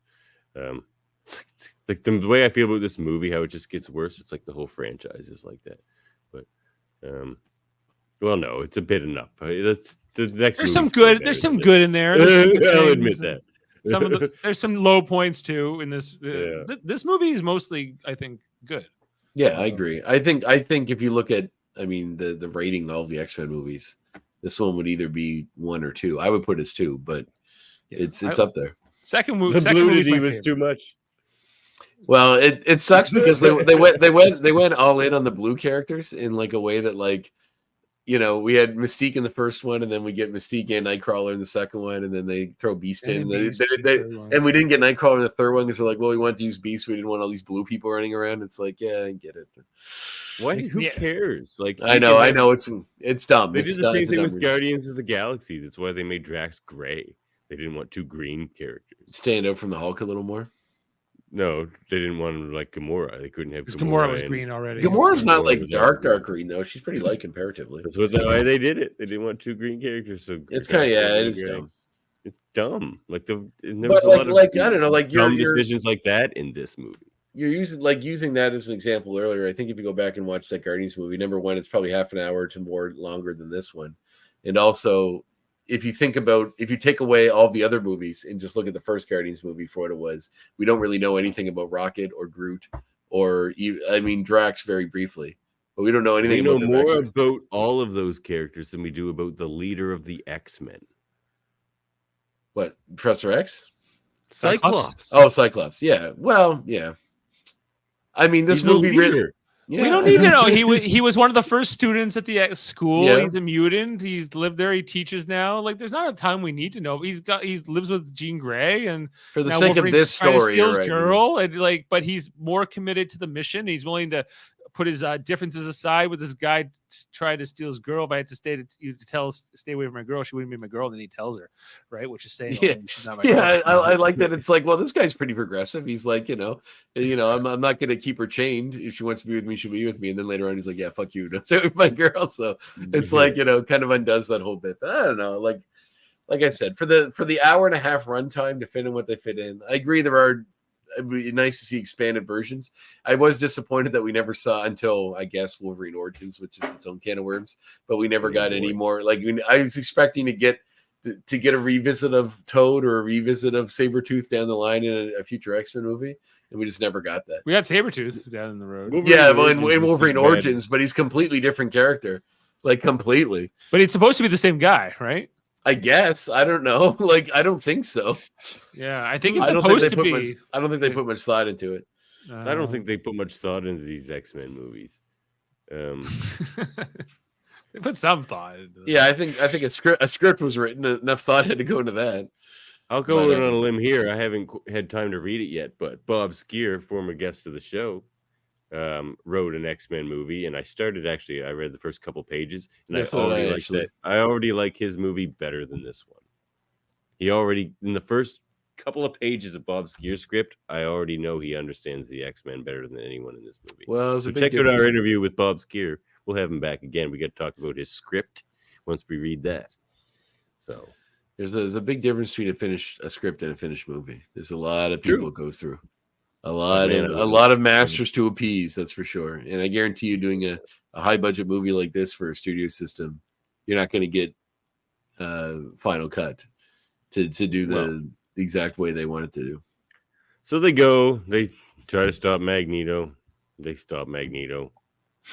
Rogue dies, but she had a little bit of life left in her, so Wolverine gives her the healing power again. And yeah, we didn't even talk about that earlier, but there's that nice moment where Wolverine is, having a dream that's reminding him of when he got his adamantium, and he wakes up in a rage and stabs Magneto giving Rogue his powers at the cost of his life force, being the origin of Rogue's white hair streak. I didn't need that. That's another really silly, stupid thing. Like, she can just dye her hair white, or it was like that when she was born, which people do get, because you can get a birthmark on your head and it turns your hair white. I didn't need that stupid little thing. That's not clever. I think they probably thought that was pretty clever. I didn't like that at the time. I still don't like it. I think it's dumb. Yeah, I was okay with it. It's whatever. Yeah, I didn't have a strong feeling either way. I probably have a lot of strong feelings about seemingly innocuous things about this movie, but I think that sums up the show in general pretty good. I was more disappointed Rogue didn't talk like cartoon Rogue with like the southern accent. And She did have a southern accent, just wasn't nearly as cartoony as it bad was, one. Is she from the South? I think she may be, but that accent. Anna Paquin? Paquin's originally from Winnipeg. Oh, is she? Yeah, but Oh. then Yeah, New 'cause- Zealand. Well, no as wonder well, it sounded so bad. She's from uh, the North. she's really from New Zealand, but she's originally from. It's complicated. She's got Canadian parents, but but she's not like bad that. Like the version that like Lenore Zahn, right? Who did the original Rogue voice? Zan, yeah. She was really. I loved that voice that she did as that character, and this version of Rogue was different. Yeah. Yeah, well, Anna Paquin, one of the best voices ever. because Paquin was on that show True Blood for like 10 years and played someone from like Texas Sookie. as well. She played Sookie, and that was in Louisiana. And there was I know all about that show. Don't get me on a rant about True Blood, but I watched the whole show. I watched the whole show too, dude. Oh I yeah, was there, okay. yeah. I was a fan. Yeah, me too. Even when it got bad. Yeah, me too. It got Then bad, Rogue but I goes still back watched to it. school. There's Jubilee and Kitty. Right, there's Kitty That doesn't look Pryde. like Kitty Pryde. that doesn't look like Elliot Page. Well, that's the first Kitty. She runs through a wall. I know. Elliot I think that Jean Grey might be different too, or not the Jean Grey. Sorry, that Jubilee would be a different actress than she was in the second one as well. They recast, I think, 3 times on Jubilee. Yeah, quite a bit. And different time periods and eras. Jubilee age wildly goes all over the place, but they weren't so focused on those details. They were more like, let's just make a story, let's make a movie. Well, it's better than Generation X's White Jubilee. I'll take Yeah, that's Jubilee for over sure. White Jubilee. That's true. Much different. You Time. caught our last episode, Dave, but the Jubilee casting in that Generation X pilot, not the best. I haven't seen that, but Well, I did miss a whole lot. yeah. You want to see? I'm glad Matt Jaemeel Booth likes it and so much. He's a big Carey. fan. He loves it. He loves It was it. amazing how much. It's amazing how much he liked that movie. For a guy who doesn't like a Yeah. lot of other things that I like, but he's like, no, that's trash. But I like this thing. This is. I think we need to get away from the diminishing things that other people like. I'm getting soft. Be like, there's nothing redeemable about this. It's utter garbage. And someone's like, well, I like it. It's like, you're an idiot. You shouldn't like it. It's like, don't hate. Just let people like the things they like. Yeah. It's not for You you. can think That's someone fine. has bad taste and not think they're an idiot as well. Like, you don't have to go to extremes. I mean, Davan, I feel like you're not the best person to make a statement like that. Well, I might have bad taste. I don't think I do. We all I think have Davin's like, on his movie Why podcast. is my camera going squirrely, or is that A just little me bit. seeing? No, it is yours. Yeah, Yeah, in a minute. maybe maybe it's like the Ring girls coming. Samara from the Ring is going to come out of your TV in a minute. I think it's almost like something you've queued up, like one of your images or something is like taking over your screen. Oh, Yeah, really? it's more like there's a distortion with his I'm camera. gonna take it out. Oh, No, we See lost what it. happened. No. Yeah, see what, oh no, No, that it's didn't still- fix anything. Oh crap.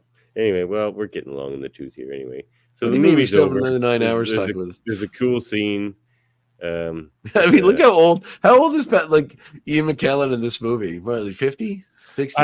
he's probably like 60 something. Anyway. Yeah, So it's They're in like their 80s now, both of them. So yeah, that makes sense. yeah. So yeah, I guess you have to. Well, I mean, this movie was 24 years ago almost now. I guess 23 to be fair. It was later on in the year, but yeah, like crazy. And I remember thinking those guys were so old then, just Yeah. so old. Change. they're gonna do sequels. I used to think that too. It's just like and now we're seeing Yeah. new Picard stuff. So like Yeah, but he's still you playing the never should have card. doubted Sir Patrick. That's right. He's still in there, baby. Yeah. That's fun. So that's the movie. You guys get any more likes or dislikes you'd like to talk about before we move on? I'm not sure. I'll just cover my likes, which Yeah. was I love this cast. I think it works really well, especially Patrick Stewart.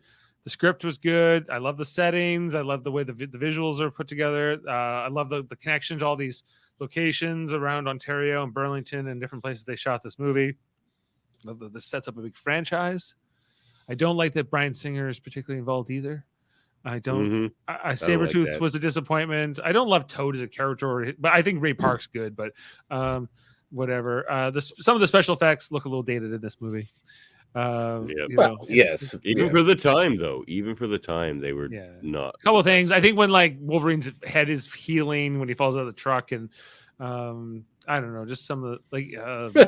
I do think when Sabretooth drops the tree, when him and Rogue are arguing over him wearing a seatbelt, and then the tree drops in front of the car and he goes sailing through the windshield. Yeah. When he's the way his body just like skids, it's just like like while it's going across the ice, is pretty funny. Yeah, it looks like he should be Yeah. dead. You're like, oh, Yeah, he's like, okay. literally, People are like- just so obviously being pulled by ropes and wires in this movie. It's like when Storm flies, it's just like you just like levitate under. Also, ropes. yeah, I guess the budget for this movie, it says on Wikipedia, was 75 million, which is pretty hefty by that at that time period, I suppose.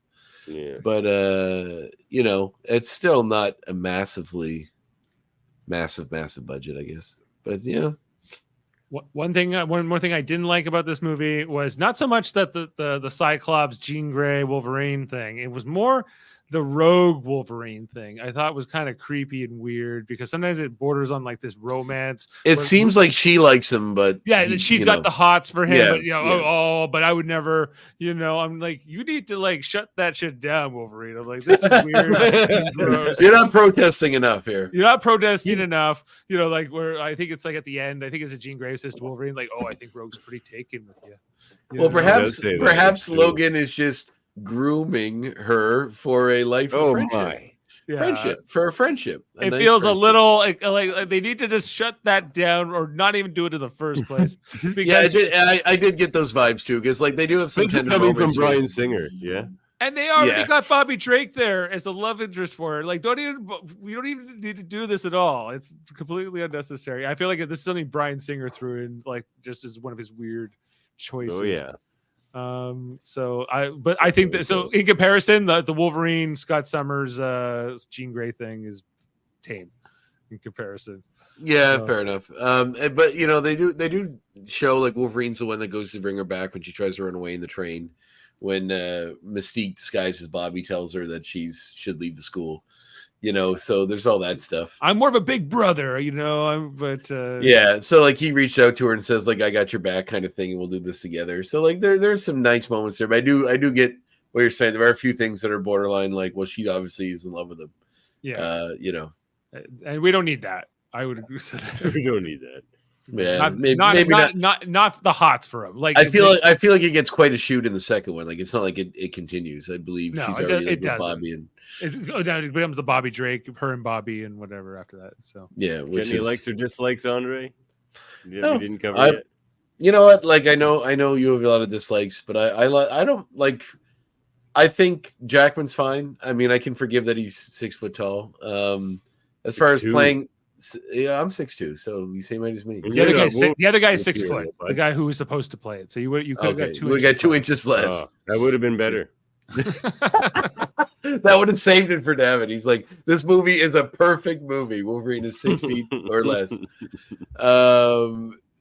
Yeah, I thought Hugh Jackman's depiction was great. There's kind of a bestial nature there that he does well, but also there's a tenderness with him trying to understand his own situation and applying that to Rogue, in his own way, and him finding, within an hour and a half, it's a small window for him to do this, but finding a family or community when he doesn't have any, it's sort of a very condensed version of the more expanded story that happens in the animated series where he comes to accept his role with a bigger family.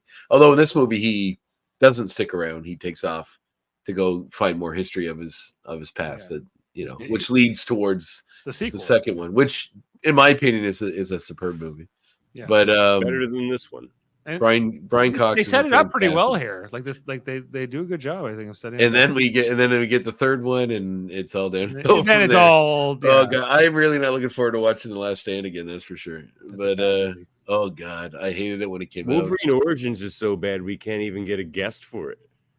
Like nobody even wants anything to do with it. Nobody wants to watch You're it. on your own. Dave, come back. No, Jaemeel won't watch he'll it? cover the Gen X thing. He's got to cover that. He's come on. He'll watch Jameel's down for Apocalypse, I think. Really? We're Wow. gonna have to do something weird next week because, by delaying last week, unfortunately, we had to delay Dave Cutler until January, so we can't do X-Men 2 until like the middle of January. Oh, we're not going to do X-Men 2 until January? If we want Dave Cutler, we not. Oh, maybe we can come up with some other fun thing to do in the show for an episode. I mean, I don't know. Yeah, I'm kind of exactly. okay with like freewheeling it. We can just chat X-Men or Yeah. pick some of our favorite characters from the comics and just talk about that. Should do We some must trivia. play that arcade game too. We could do that.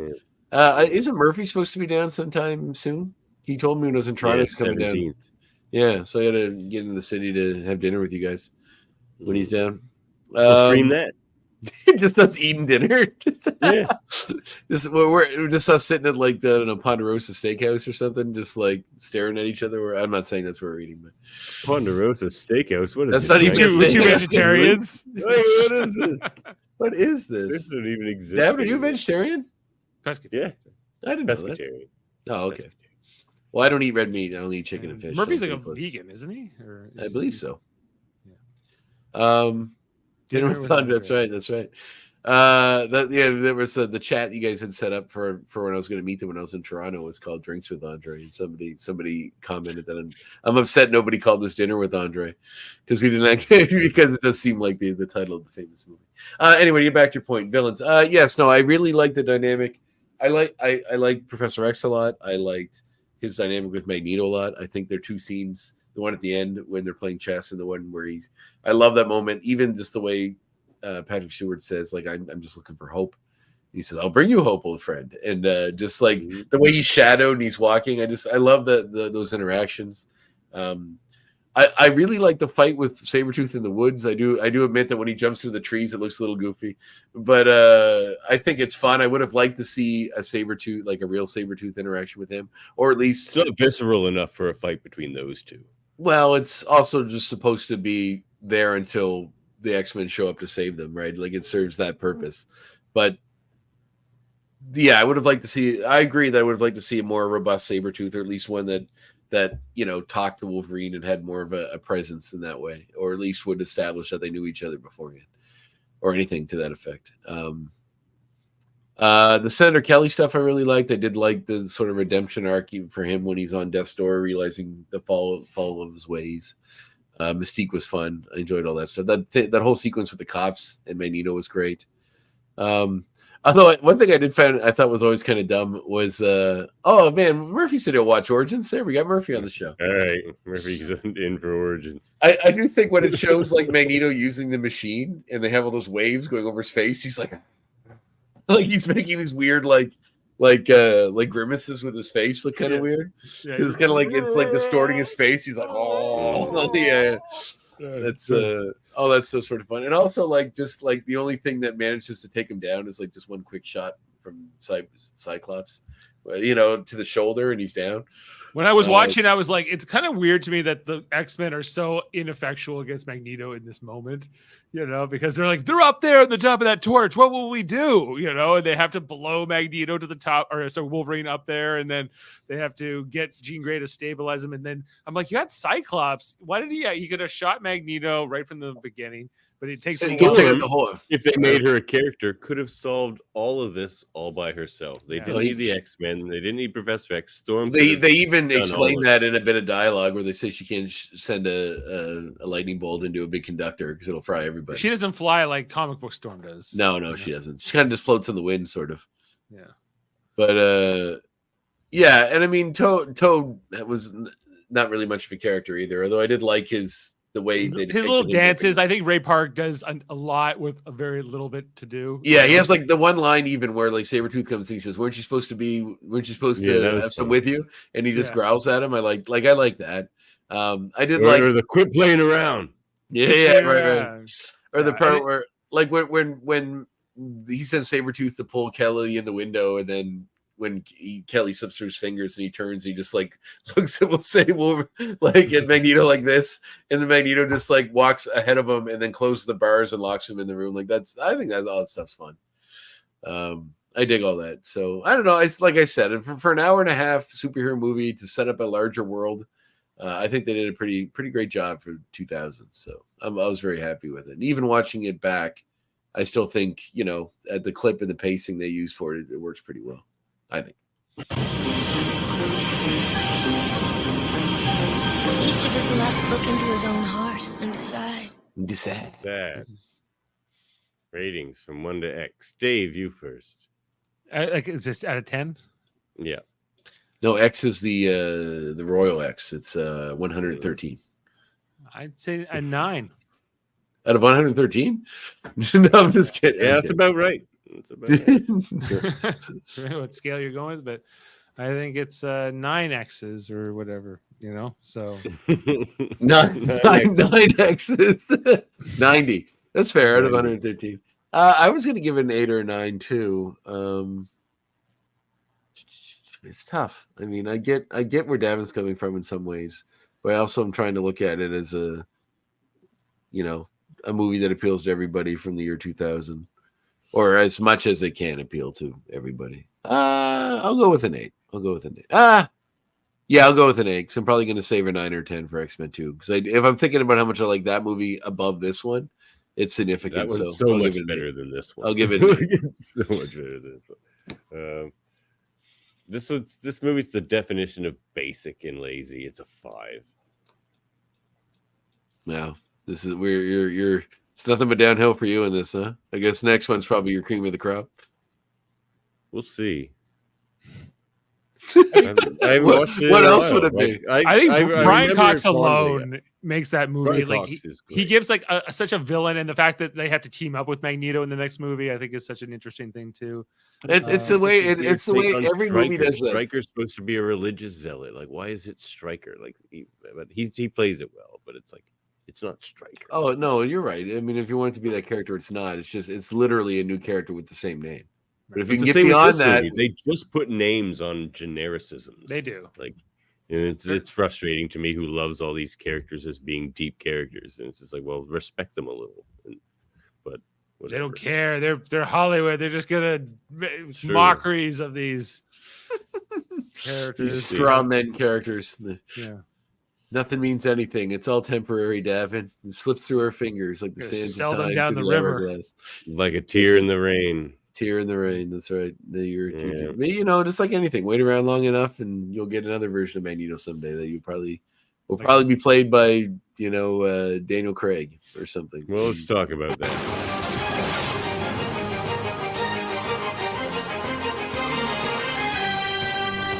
Actually, I very much would like to see Daniel Craig play Magneto. I think he'd be a great Magneto. That's not bad. I'll go with that.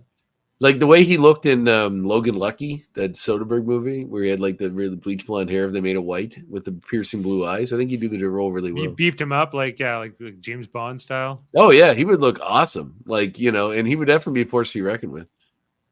There's We're your gonna do first some cast. next casting, but what we're gonna do, it's a little trickier. We're gonna recast this movie in 2000. Back then. Oh, so actors from the 2000s. Yep. I mean, Yeah.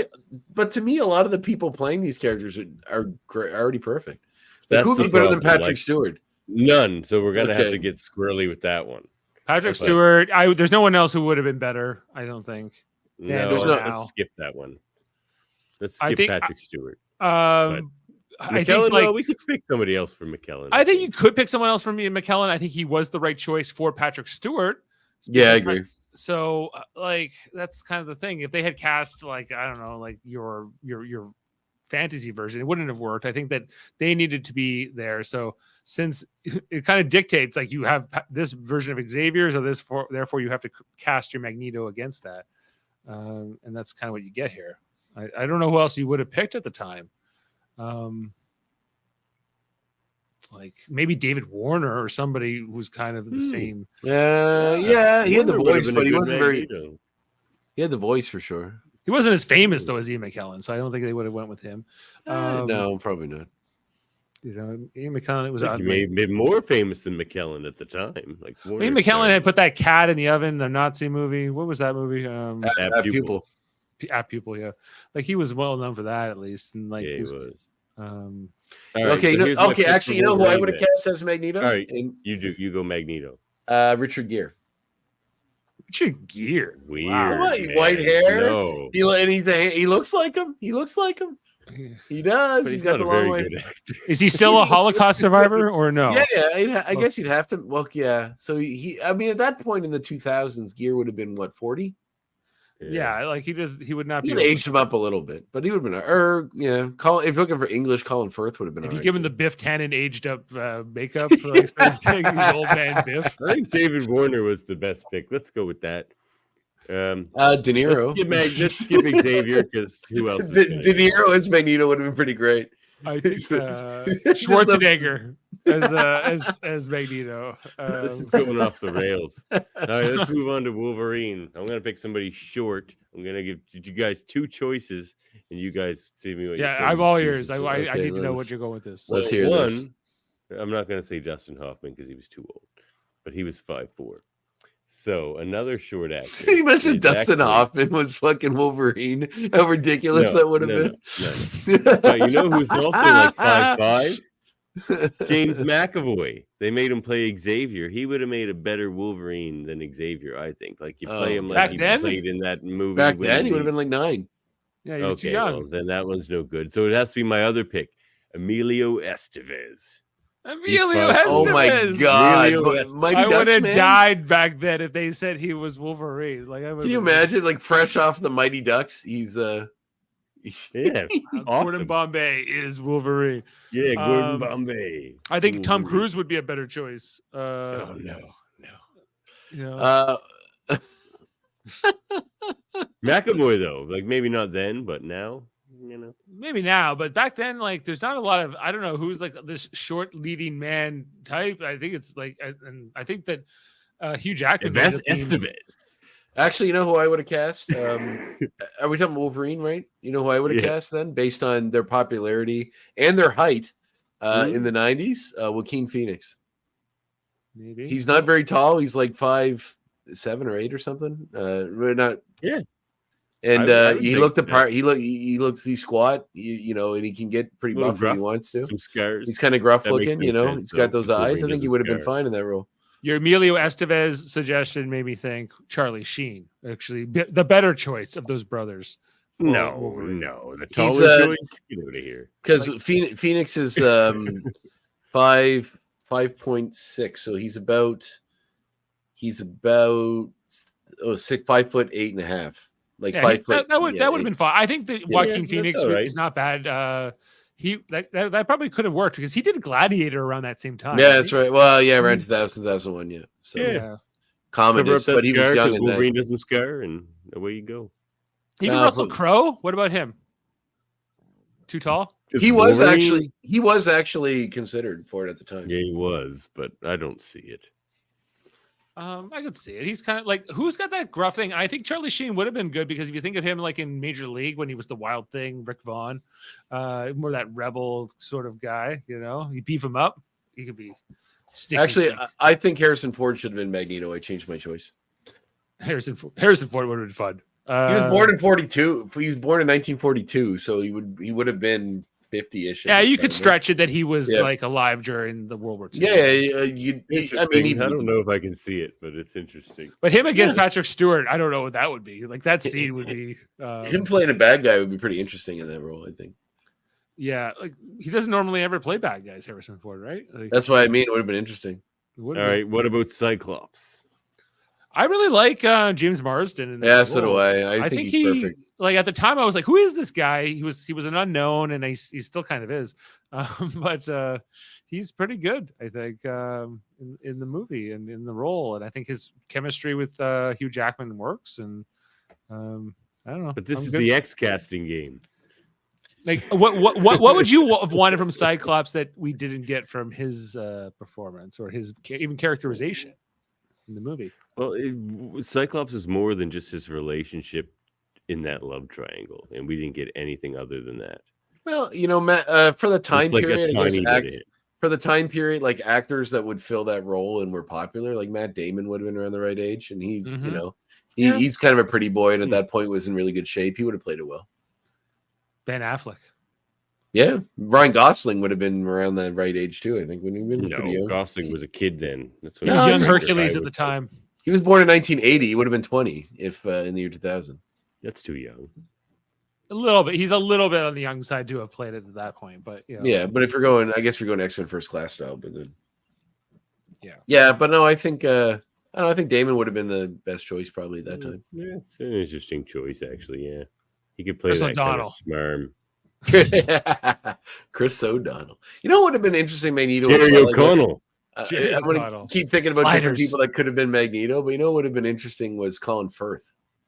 He's got that English, you know, and he's sort of in a too more young to play that World War II. Yeah. No, he's not that young. That maybe could have worked. I could see a version of Colin Firth working as Magneto. You know, it's feasible. What about like he's born in 1960? He would have been great. He would have been great. Wouldn't that? I would have liked that. Yeah, he probably would have been too young. No, you're right. No, maybe he would have probably been the right age. What'd you say? Just Jeremy Irons. Oh yeah. Well, he's a great actor too. But that's what you need. You need sort of that old school, like Shakespearean sort of actor, and that's what Ian McKellen brought to it. I think there's other choices out there. Maybe someone more physically imposing than Ian McKellen. Maybe would have been. Would have even like the General Chang himself. Christopher Plummer. Christopher Plummer. General Chang. You mean you talking about from Flash Gordon? Star Trek 6. No, right. Sorry, of course. There's. Yeah. I always forget everything comes back to Star Trek. Cry havoc and let slip the dogs of war. You know. Somehow Cleon's read Shakespeare. I don't know. Somehow. How about Jean Grey? How about like what's her name? Well, based on what was going on in the world, it would have been like Jennifer Aniston or someone like that. Oh God. Actually, Amy Adams would have been pretty. Probably. When was she born? She's got the red hair. She's Terry Farrell. Let's put Jezu Dax. Terry Farrell. Yeah. What about Nana Visitor? I would prefer Terry, but Amy Adams would have been good. She was born in 74, so she would have been like 26, 27 when that movie came out. Lois Lane in the new Superman movies. Yeah. Arrival. She's a great actress. Oh, Arrival. Yeah, she was. She hadn't broken out as famous yet at this point. She was in like Catch Me If You Can a couple years after this. She's in Talladega Nights in like just a very small role, but it was a few years later. I mean, Angelina Jolie would probably been around the time. Okay, Storm is the big one I want to know about. Okay. Devin. Oh, Angela Bassett was the perfect Storm. She would have been really good. Actually, that's a good choice. Friggin' perfect, and I never forgave this movie for not picking her. I casted her as Storm long before they even made this movie. Actually, when you see her in Black Panther, you go, yeah, like you can see how she would have Yeah. been. I'm gonna keep- strength I'm gonna- and power, man. I'm going to keep Like, shooting that's- names for people I think should have been Magneto. You know who would have been great? Clint Eastwood. Yeah. I would have bought that. Get I would have outta bought here. that. We're ending this show. I would have All bought that so hard. That like imagine Eastwood just being full Eastwood, like, you know what? I watched my mother die in those cats. You know, just like Yeah. just We're the All right, future well, child. I'm stuff casting there. André as Sabretooth, and then we're getting out of here. And Dave is Toad. Dave. I'm playing Toad. You're You're Toad. Toad. That's not nice. And, Dave's and- better than Toad. why is I that can- not nice? Dave- Well, Dave's- I can Dave's do a Ray better. Park, maybe. if I Yeah, work I on can it. think so. Sabretooth would have to be somebody. Oh, you know what? That guy, the guy that was in all those Star Trek movies, TV shows. He was the alien bounty hunter in X-Files. Brian Tyrese Brian something. Johnson. Brian Brian Johnson, the Thompson. guy that played Shao Kahn in Thompson. Mortal Kombat Annihilation. That guy. He would have been. Yeah, he would yeah, have been a way better Sabretooth. yeah. I got your Sabretooth. Leave Schreiber. Oh, perfect. Yes. All right, this Yes. game's over. Give it a few more years. As is let, this let him show. let him percolate for a few more years, and then there'll be a few we'll more draw him. things. Yeah. We'll see. We won't give him long Now hair. We'll make him completely different. Now it's time for a lesson X with André. What is this? All I need now is for you to contact your students, Professor.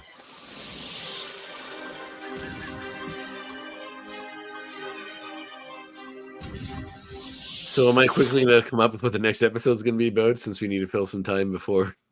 Yep. Before. All right, right. we well, won't put you on the spot. no. What's X-Men 2 for January? Yeah, for January. I mean, I assume we're going to take a break between Christmas and New Year's, which would be the 26th. That'll be on Boxing Day. So we just have the 19th, and then I don't know, the 2nd, I suppose. But Mm. I mean, Deb, you want to do something about? Is there any other like one-off X-Men things we can do, or something that's not a big thing, or like something about comic related we can do? Yeah, maybe something about comics. That'd be kind of fun. Maybe we'll pick figure like it out.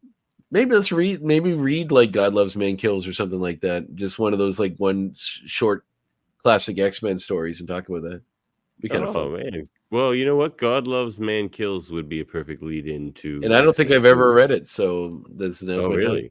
I have my original copy, so let's Well, do it. I have Marvel Unlimited now, so I can bring up anything really to read. So it's I like that as an idea. yeah. Have you got Marvel Unlimited? Have you checked this out? I haven't gotten that yet. No. It's to me, it's insanely well worth it. Like if I like, I I'm bet it reading. is. I'm reading the Immortal Hulk series right now, which I never read when it came out, and I was just like, I've always wanted to read it. I'm reading all of it, and it's like $8 a month, I think. Like anything's on there, like even old Journey into Mystery, like Steve Ditko stuff. Like I read Dave's I wanted to read his Iron Man Storm comic because I forgot to ask him to put it in my box. So Yeah, I just read it. that's a good one. I just read it. It was really fun. I sent him a nice message. So it's cool. It's a great way to read in those classic stories. I'm excited because now you can give me like some old X-Men comic stories to read, and I can just bring them up and read them in seconds. It's so much more convenient. And also, like, floppy comics are getting so expensive. Like it's untenable to have a lot of to read a lot of physical comics anymore. It's crazy for cost. So for $8 a month to be able to read almost pretty much everything Marvel's ever put out. That is It's sweet insane. deal. Yeah, it's well worth it in my opinion. They're not Streaming service of comics. they're not paying me to plug this, but it's well worth it in my Mm. opinion. I mean, I wish there was one. I guess if DC had one, I'd consider that too. But it'd be nice if there's one for more. I guess Comixology is the other one, but it just depends on what they cover. But it's cool. Check it out. So yeah, we'll do God Loves Man Kills. That we're gonna do. Yeah, I like that Nice. idea. All right. Unless I can figure out that video game thing, because I definitely want to do that. Well, we'd have to But- just get together in person and do it, which we could do. Well, no, we can both. I'm thinking the way I want to do it is we can just like both get the friggin' emulator or whatever. Can I say that? I Is guess that legal? can kind of work. Anyway, and then we would but play it together. I don't know. We're working Also, on that. We're working out the kinks. I was just skimming. I know this is like unrelated to anything on the show, but I think you guys are fans. Andre Brog just died today. The guy from Brooklyn Nine-Nine that played Captain Holt. Oh, I don't watch cop shows. I know who that is, but I've never really watched the show. He. Oh, really? Okay. I thought you watched Brooklyn Nine-Nine, Davan. I don't watch cop shows. Jameel's Even a fan. comedies. All right. Well, he was in I don't find cops funny. he's in the Fantastic Four Rise of the Silver Surfer movie as the jerk military guy. Oh, yeah, I know him. Yeah. So He's in a lot of things. yeah, he's really funny. In R.I.P.. Brooklyn Nine-Nine, he died. He's only 61, so it's a sad Oh, shame. But he's a young. cool actor. Anyway, I just that's a kind of a hard-hitting news thing that just I just sorry to saw. hear that. Yeah, he's the Yas Queen guy. Yeah, yeah, it's right for the meme. Yeah, well, a lot of meme stuff came out of Brooklyn Nine-Nine with this character because this character was supposed to be like really cold and emotionless. So like whenever he had any moments like that, it was always really starting. Actually, I pulled this clip for Jaemeel years ago because he liked it so much. Yas Queen. You and your clips Oh, always at the that's very fitting. Actually, it's nice to hear. Yes, Queen. Support the show at patreon.com/X-Men Review Show. Get yourself some sweet merch. There's lots of it. Contact us at xmenreviewshow@gmail.com. Follow us on YouTube, Facebook, and the Twitches. Find our audio-only version wherever you get your podcasts. And please like it, and review, and subscribe. And, of course, you can find us and all of our many shows on this grand federation of ours at ufpodcasts.com. And we are a proud member of that federation. What do you think about that federation there, Cousin Dave? I think it's great. We have great content, great shows, all kinds of amazing things. If you like podcasts, we got a podcast for you, most likely, unless you like something obscure, which you probably don't. You like what we've got, like Star Trek and all kinds of great shows. We love Dave, Star Trek. Dave, who is your favorite member of the United Federation podcast? I don't have favorites. They're all. It's not Jane. Yeah, it's Jane and myself. I suppose. And everyone else is tied after that. Yeah. So. Yeah. Jane and Eamon, and then everyone else is. Well, that's the last time I traveled to Toronto to see you, sir. Yeah. My son's up there too. Yeah. So. Listen, it's me, then your wife, then your son. Yeah. Okay. Yeah. Yeah. Your priorities straight. And your brother man. and your cousin and André. None of those guys. Me, the random associate you only met this, a year ago. It's been a year. Is that how long we've known each other? Yeah.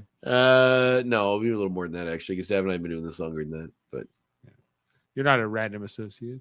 That's fair enough. We recently talked. I'm more of a well-wisher. Well-wisher. Over there on Live Long and Podcast, and we just had a review of Deep Space Nine episode Take Me to the Holodeck, didn't we, Dave? We sure did with Steve Shives. We were on with him last night. So fun times. Yeah, we have a radio theater coming up, right? On Sunday. Yeah, we're doing the Sunday. Yeah. Do we have the time for that yet? 8:00 my time, so 9:00 your time. 9. Oh, that is late. Okay. Well, So we start everything. It's all good. And we have Hold Up on Friday. We'll be talking about radio movies. What's going on over there on Super Mater Brothers?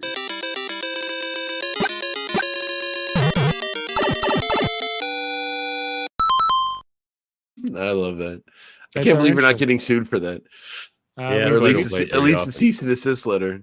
Not yet. We're waiting for it. And then we know we've made it.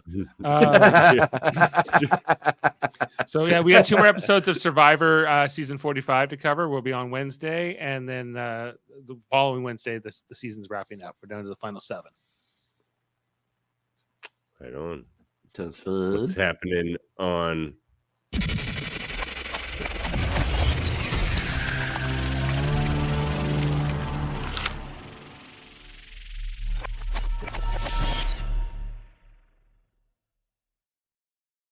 The very excellently produced Graphic Histories podcast. You're not my producer yet. We didn't have this conversation. We totally did have that conversation. I said it would make sense. I just didn't. We didn't pull the trigger on it yet. I don't know if I want to cede control to you. I think we had that conversation. You've already ceded control. I make the decisions. I'm the captain. Yeah, so who calls the shots here, André? Episode just dropped on Monday with Joe Eisma. Is that how we're pronouncing it, Davan? I don't know. I've been switching to your way of doing it.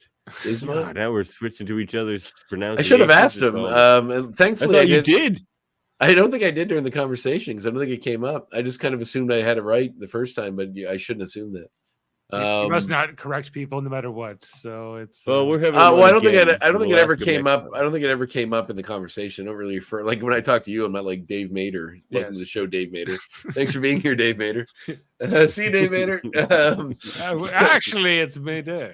Oh, Mayday. Yeah. I did ask Christopher Sequeira how to pronounce his last name while he was on the show. But he's the next guest. So we have Joe Eisma, and then Christopher Sequeira after that. The two of them worked on the Halloween story, Star Trek comic. Joe did the art, and Chris had written it. So he's the next guest. And then after that, I have Alex Robinson. So Davan's been a great producer and helped me get guests. So he's got some pretty cool people in the pipeline. We got a lot of, I got guests for the next, 8 episodes, I think, lined up. So it's going pretty, maybe 6, but it's going pretty good. So those ones are in the can. Eisman just dropped now. The one with Sequeira will come up on actually on Christmas Day. That one drops. It's a Monday. So, and then 2 weeks after that will be Alex Robinson, who did the independent comic Box Office Poison, which is one of my favorites growing up. So, and then I got a bunch of Paris. How do you pronounce that guy's last name? Paris's last name. Paris Elaine. It's just Elaine. Okay, Paris Elaine, Elaine, yeah. who's an artist for Marvel, will be the one after that. So yeah, there's tons, and then there's like 3 or more other ones I'm recording in January. Lots so, in yeah, the can. Yeah, it's pretty cool. I got a lot of really cool people, and I got some feelers out for some other even cooler people. So, I mean, not that any are cooler than the others. Oh, but, even cooler people. I meant Jeez. cooler announcements. Like those announcements are cool, but I have more announcements that'll be cool too.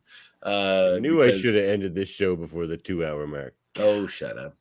So yeah, no, it's going well on that show. I'm really, really digging it. It's funny because you get to a point when you do these sort of shows that you worry that you get nervous, but I feel like it's like a muscle. The more I talk to people, the easier it gets. So it's a ton of fun, and it's going really well. Podcast Yeah, join in. too. Get in there. I might be reformatting the show a little bit in the new year when I have some more time. Not changing the format, but just getting it out there in more places for people to see it. And maybe Changing producers, get yourself an official one, bud. And maybe getting rid. Well, if he wants to do all the work for me, that'd be great. And then getting someone that, and then editing it so that some of the early episodes where I just talk about comic characters, I might get rid of those too, so just to clean up the feed, kind of thing. And also a method to keep track of my success better because I don't have a good one right now. So we'll get you all fixed up. All right. There's also trivial debates. Yes. Eamon on track. What's going on Eamon on track? Just look. Yes. The trivial debates. Yes. We have all these shows. Eamon's he's got a few ideas about what he wants to do next, but most recently, Pretty Hate Machine from 9 Inch Nails is the most recent episode. My phone hasn't rang, Eamon. Where the hell is my invitation to be in this show? I'm sure I have to kind of help produce some of these bookings. So I see. Well, if you had an album in mind, I'm sure he. Oh man, I got lots. Well, I'm a big music guy. I'll drop you a line about that then. All right. Well, I'm busy, so I'm just kidding. I'm just kidding. Mater, it's pronounced like chowder. Meder. Meder. En français, David Meder. Meder. All right. Thanks for joining us, Dave, for being our man on the ground. Thank you. From Liberty Island. What did you do? Catch you next time. Next time.